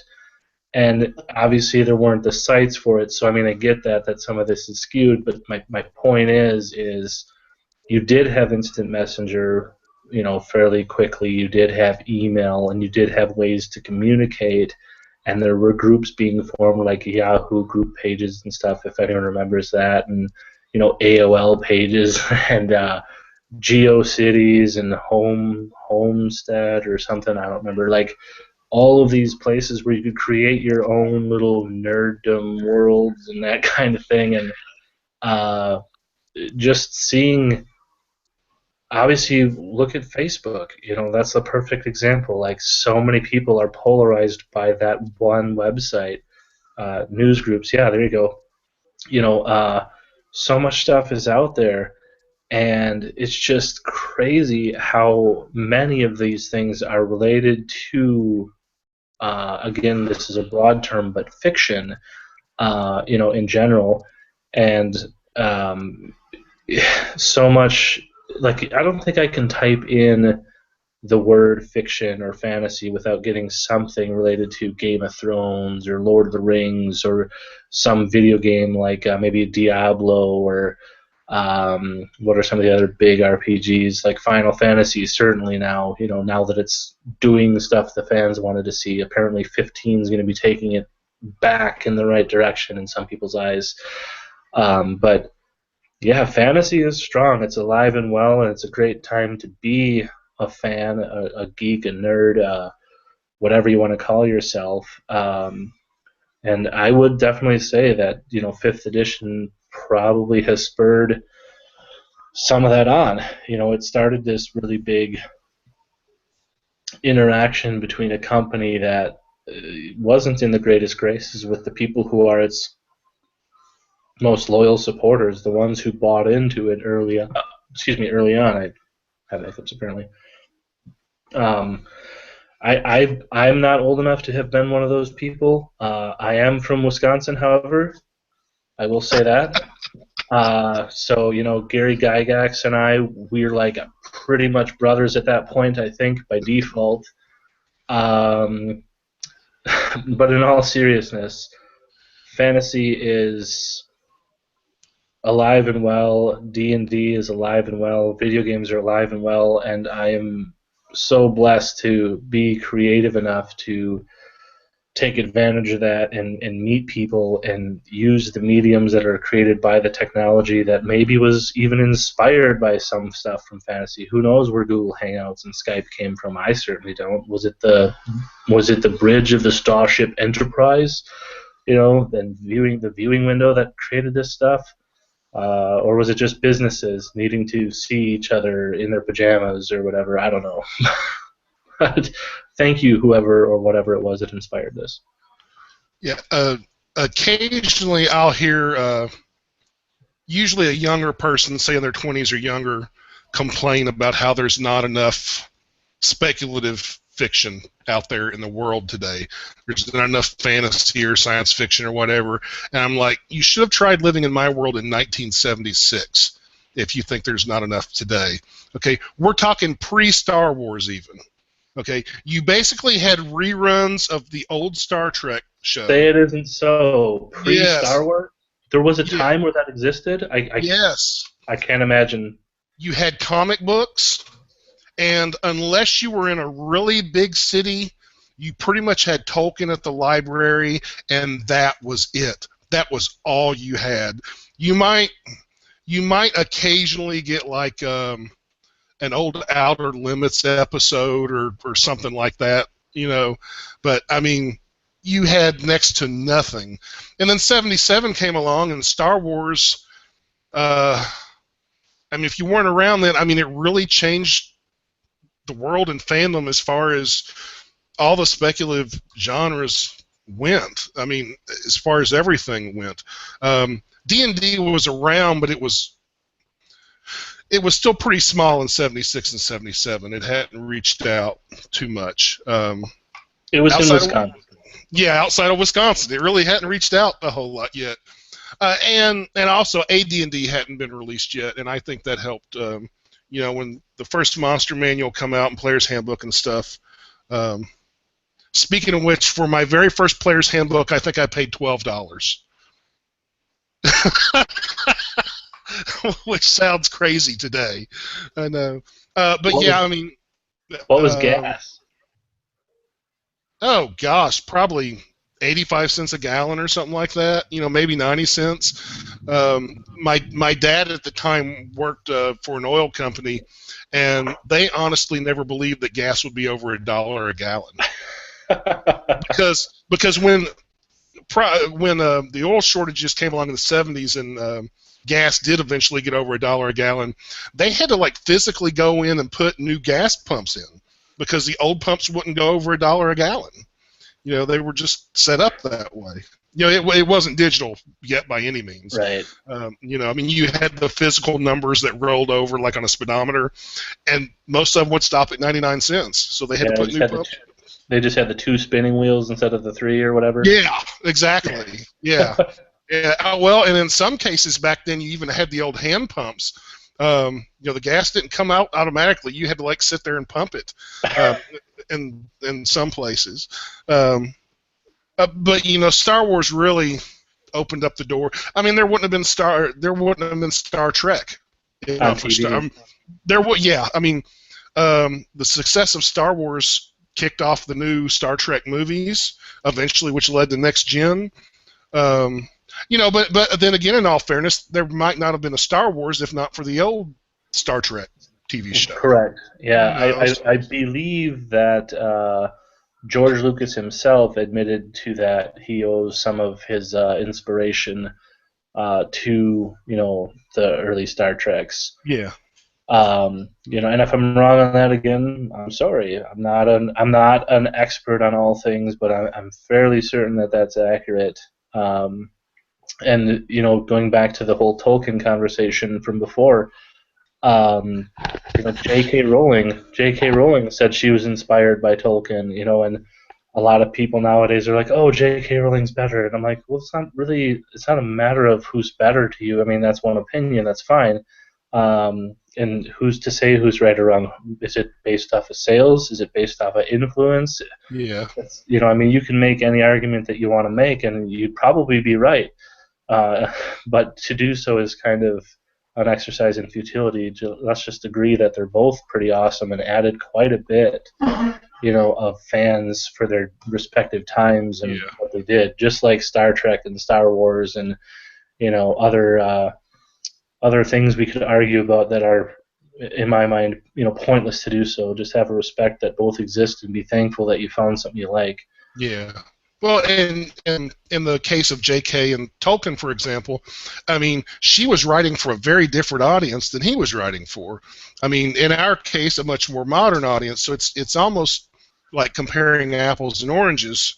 I mean, in general, The Hobbit is an easier read than, say, Lord of the Rings is. But I mean, Tolkien was very much writing for the people of his day. And he had a different approach than, say, somebody like J.K. did. I mean, Rowling was more of her work for the audience of her time would have a broader appeal because it was written for that kind of audience, and she was that kind of a writer. Tolkien was very much coming from an academic's point of view, and he had these stories that started off telling some of his kids and stuff about, and turned them into something, sort of hooked them up with his own career as a linguist, but again, it's a very different approaches. But I mean, even today, I mean, if you compare, let's say, George Martin with Bob Salvatore. I mean, they're just very different kind of writers, Right. I like certain things that each of them does. I mean, as far as like being grammatically correct and getting everything down, I would say Martin's the better writer. But as far as like just going off on a rip-roaring adventure that you don't have to put a lot of thought into, I would say Salvatore's the better writer. It's just... whatever you're interested in, or whatever your preference is at any given time, I guess. Right. We could just at the end of the video we'll put up with the comments as to what the video is about. We'll say, leave in the comments below who's better, Tolkien or Rowling. What's better, Star Trek or Star Wars? What's your favorite system, PS4 or Xbox One? Maybe I'll get a million comments on totally totally out there things, right? No, you might. It's funny you mentioned that, because I follow several YouTube channels that are based upon long sorting, like European martial arts. And I don't know if you remember, like a few months ago when the new Star Wars trailer come out. You remember they had the lightsaber that had the crossguard on it. Yeah. Well, all these sorting channels that I watched, they all did like their own little videos pertaining to that. And it was funny to see, because these guys who maybe normally got like 2,000 or 3,000 hits in their videos were suddenly getting like 100,000 or 300,000 or whatever. So, you can't. Some people may not like it, but you can kind of milk things like that a little bit. Maybe we'll put a clip in from who is it? I know the song. I can sing it with my eyes closed. Billy Joel. We didn't start the fire. Oh yeah. And then have this episode be called "The Flame Wars," and then play that as like the intro clip. We did start the fire. Let's talk about it below. Oh yeah. Oh, I've thought for a good long while that if I wanted to get famous on the internet, I'd like get with a friend of mine and we just start a flame war with each other. Be like, no, red is better. No, blue is better. Exactly. Yeah, something like that. Oh goodness. Well, it's been really great, talking with you. It's approaching 11 o'clock here. I don't have anything that I need to do, but I also don't want to have the video go longer than necessary. Oh yeah. Something you want to talk about?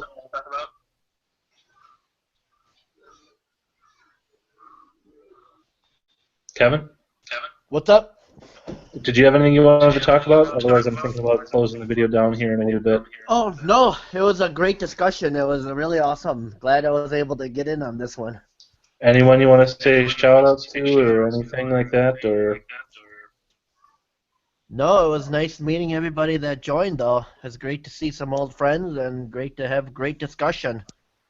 Yeah, thanks for joining us tonight. We certainly appreciate this channel support and your commentary here this evening, as well as the lovely picture of your cat being attacked by your pen.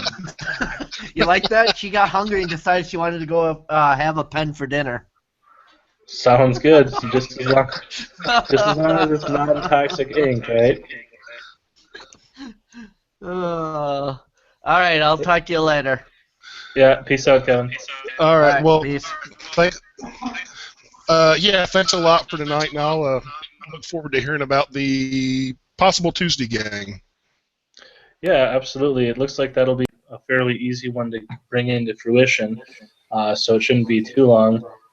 I want to say that the guy from Germany might be able to join in on that one, because I want to say Tuesday mornings, like 8 a.m. or something, work great for him. So we'll toss some ideas into a bucket and see which one stays in there, I guess. Okay. Okay. Ty, you have any? Would the guy from Germany be named Charles? No, I want to say his name's Johannes, but I want to say I've been talking to so many people. Yeah. And again, I'll repeat it. My short-term memory equals not great. My long-term memory equals great. So if I can get it to stick, we'll be fine. Okay. So yeah, if you haven't already, shoot me an email. I put that in there. We can discuss that. Feel free to email me, as often as need be, within reason, of course. And you have any questions or whatnot, or want to see how things are going, absolutely. My main focus right now is going to be on having these hangouts probably once a night for a little bit here, just to meet people, much like we did this evening, ask the same kind of questions, cover whatever topics we feel like we want to talk about. It's almost like a get to know you, get to know us kind of session, and whatnot. Ty, anyone you'd like to give a shout out to? Nobody's coming to mind right now. I'm definitely going to be letting some people know about your shout out sessions, though. Oh, thank you. Maybe they can get on board. But I guess I'll say good night and good luck with Dice&Decks then. Absolutely. Before you cut out, I just want to say, number one, thank you to you guys who all joined this evening. Ty, for you for sticking around the longest. Unfortunately, there is no reward except for you don't have to watch the video on YouTube if you don't want to. Maybe someday we'll have rewards or awards for that. I forget the proper context there. My shout-outs are, check us out on YouTube. Obviously, if you're not already doing so, youtube.com, search Dice and then ampersand and then the word Decks. And we're also on Google Plus 2 ways. One is Dice&Decks, DICE ampersand DECKS. Also as my handle on Facebook, Surveyanthation. That's SURVAEINTHACEIN. You can also email me at Gmail at the same name, surveyanthation@gmail.com. On Facebook, as I already stated, as Surveyanthation, we do have a Facebook group, Dice&Decks as well. We're on twitch.tv as Dice&Decks. That one is AND, not the ampersand symbol. They don't allow that.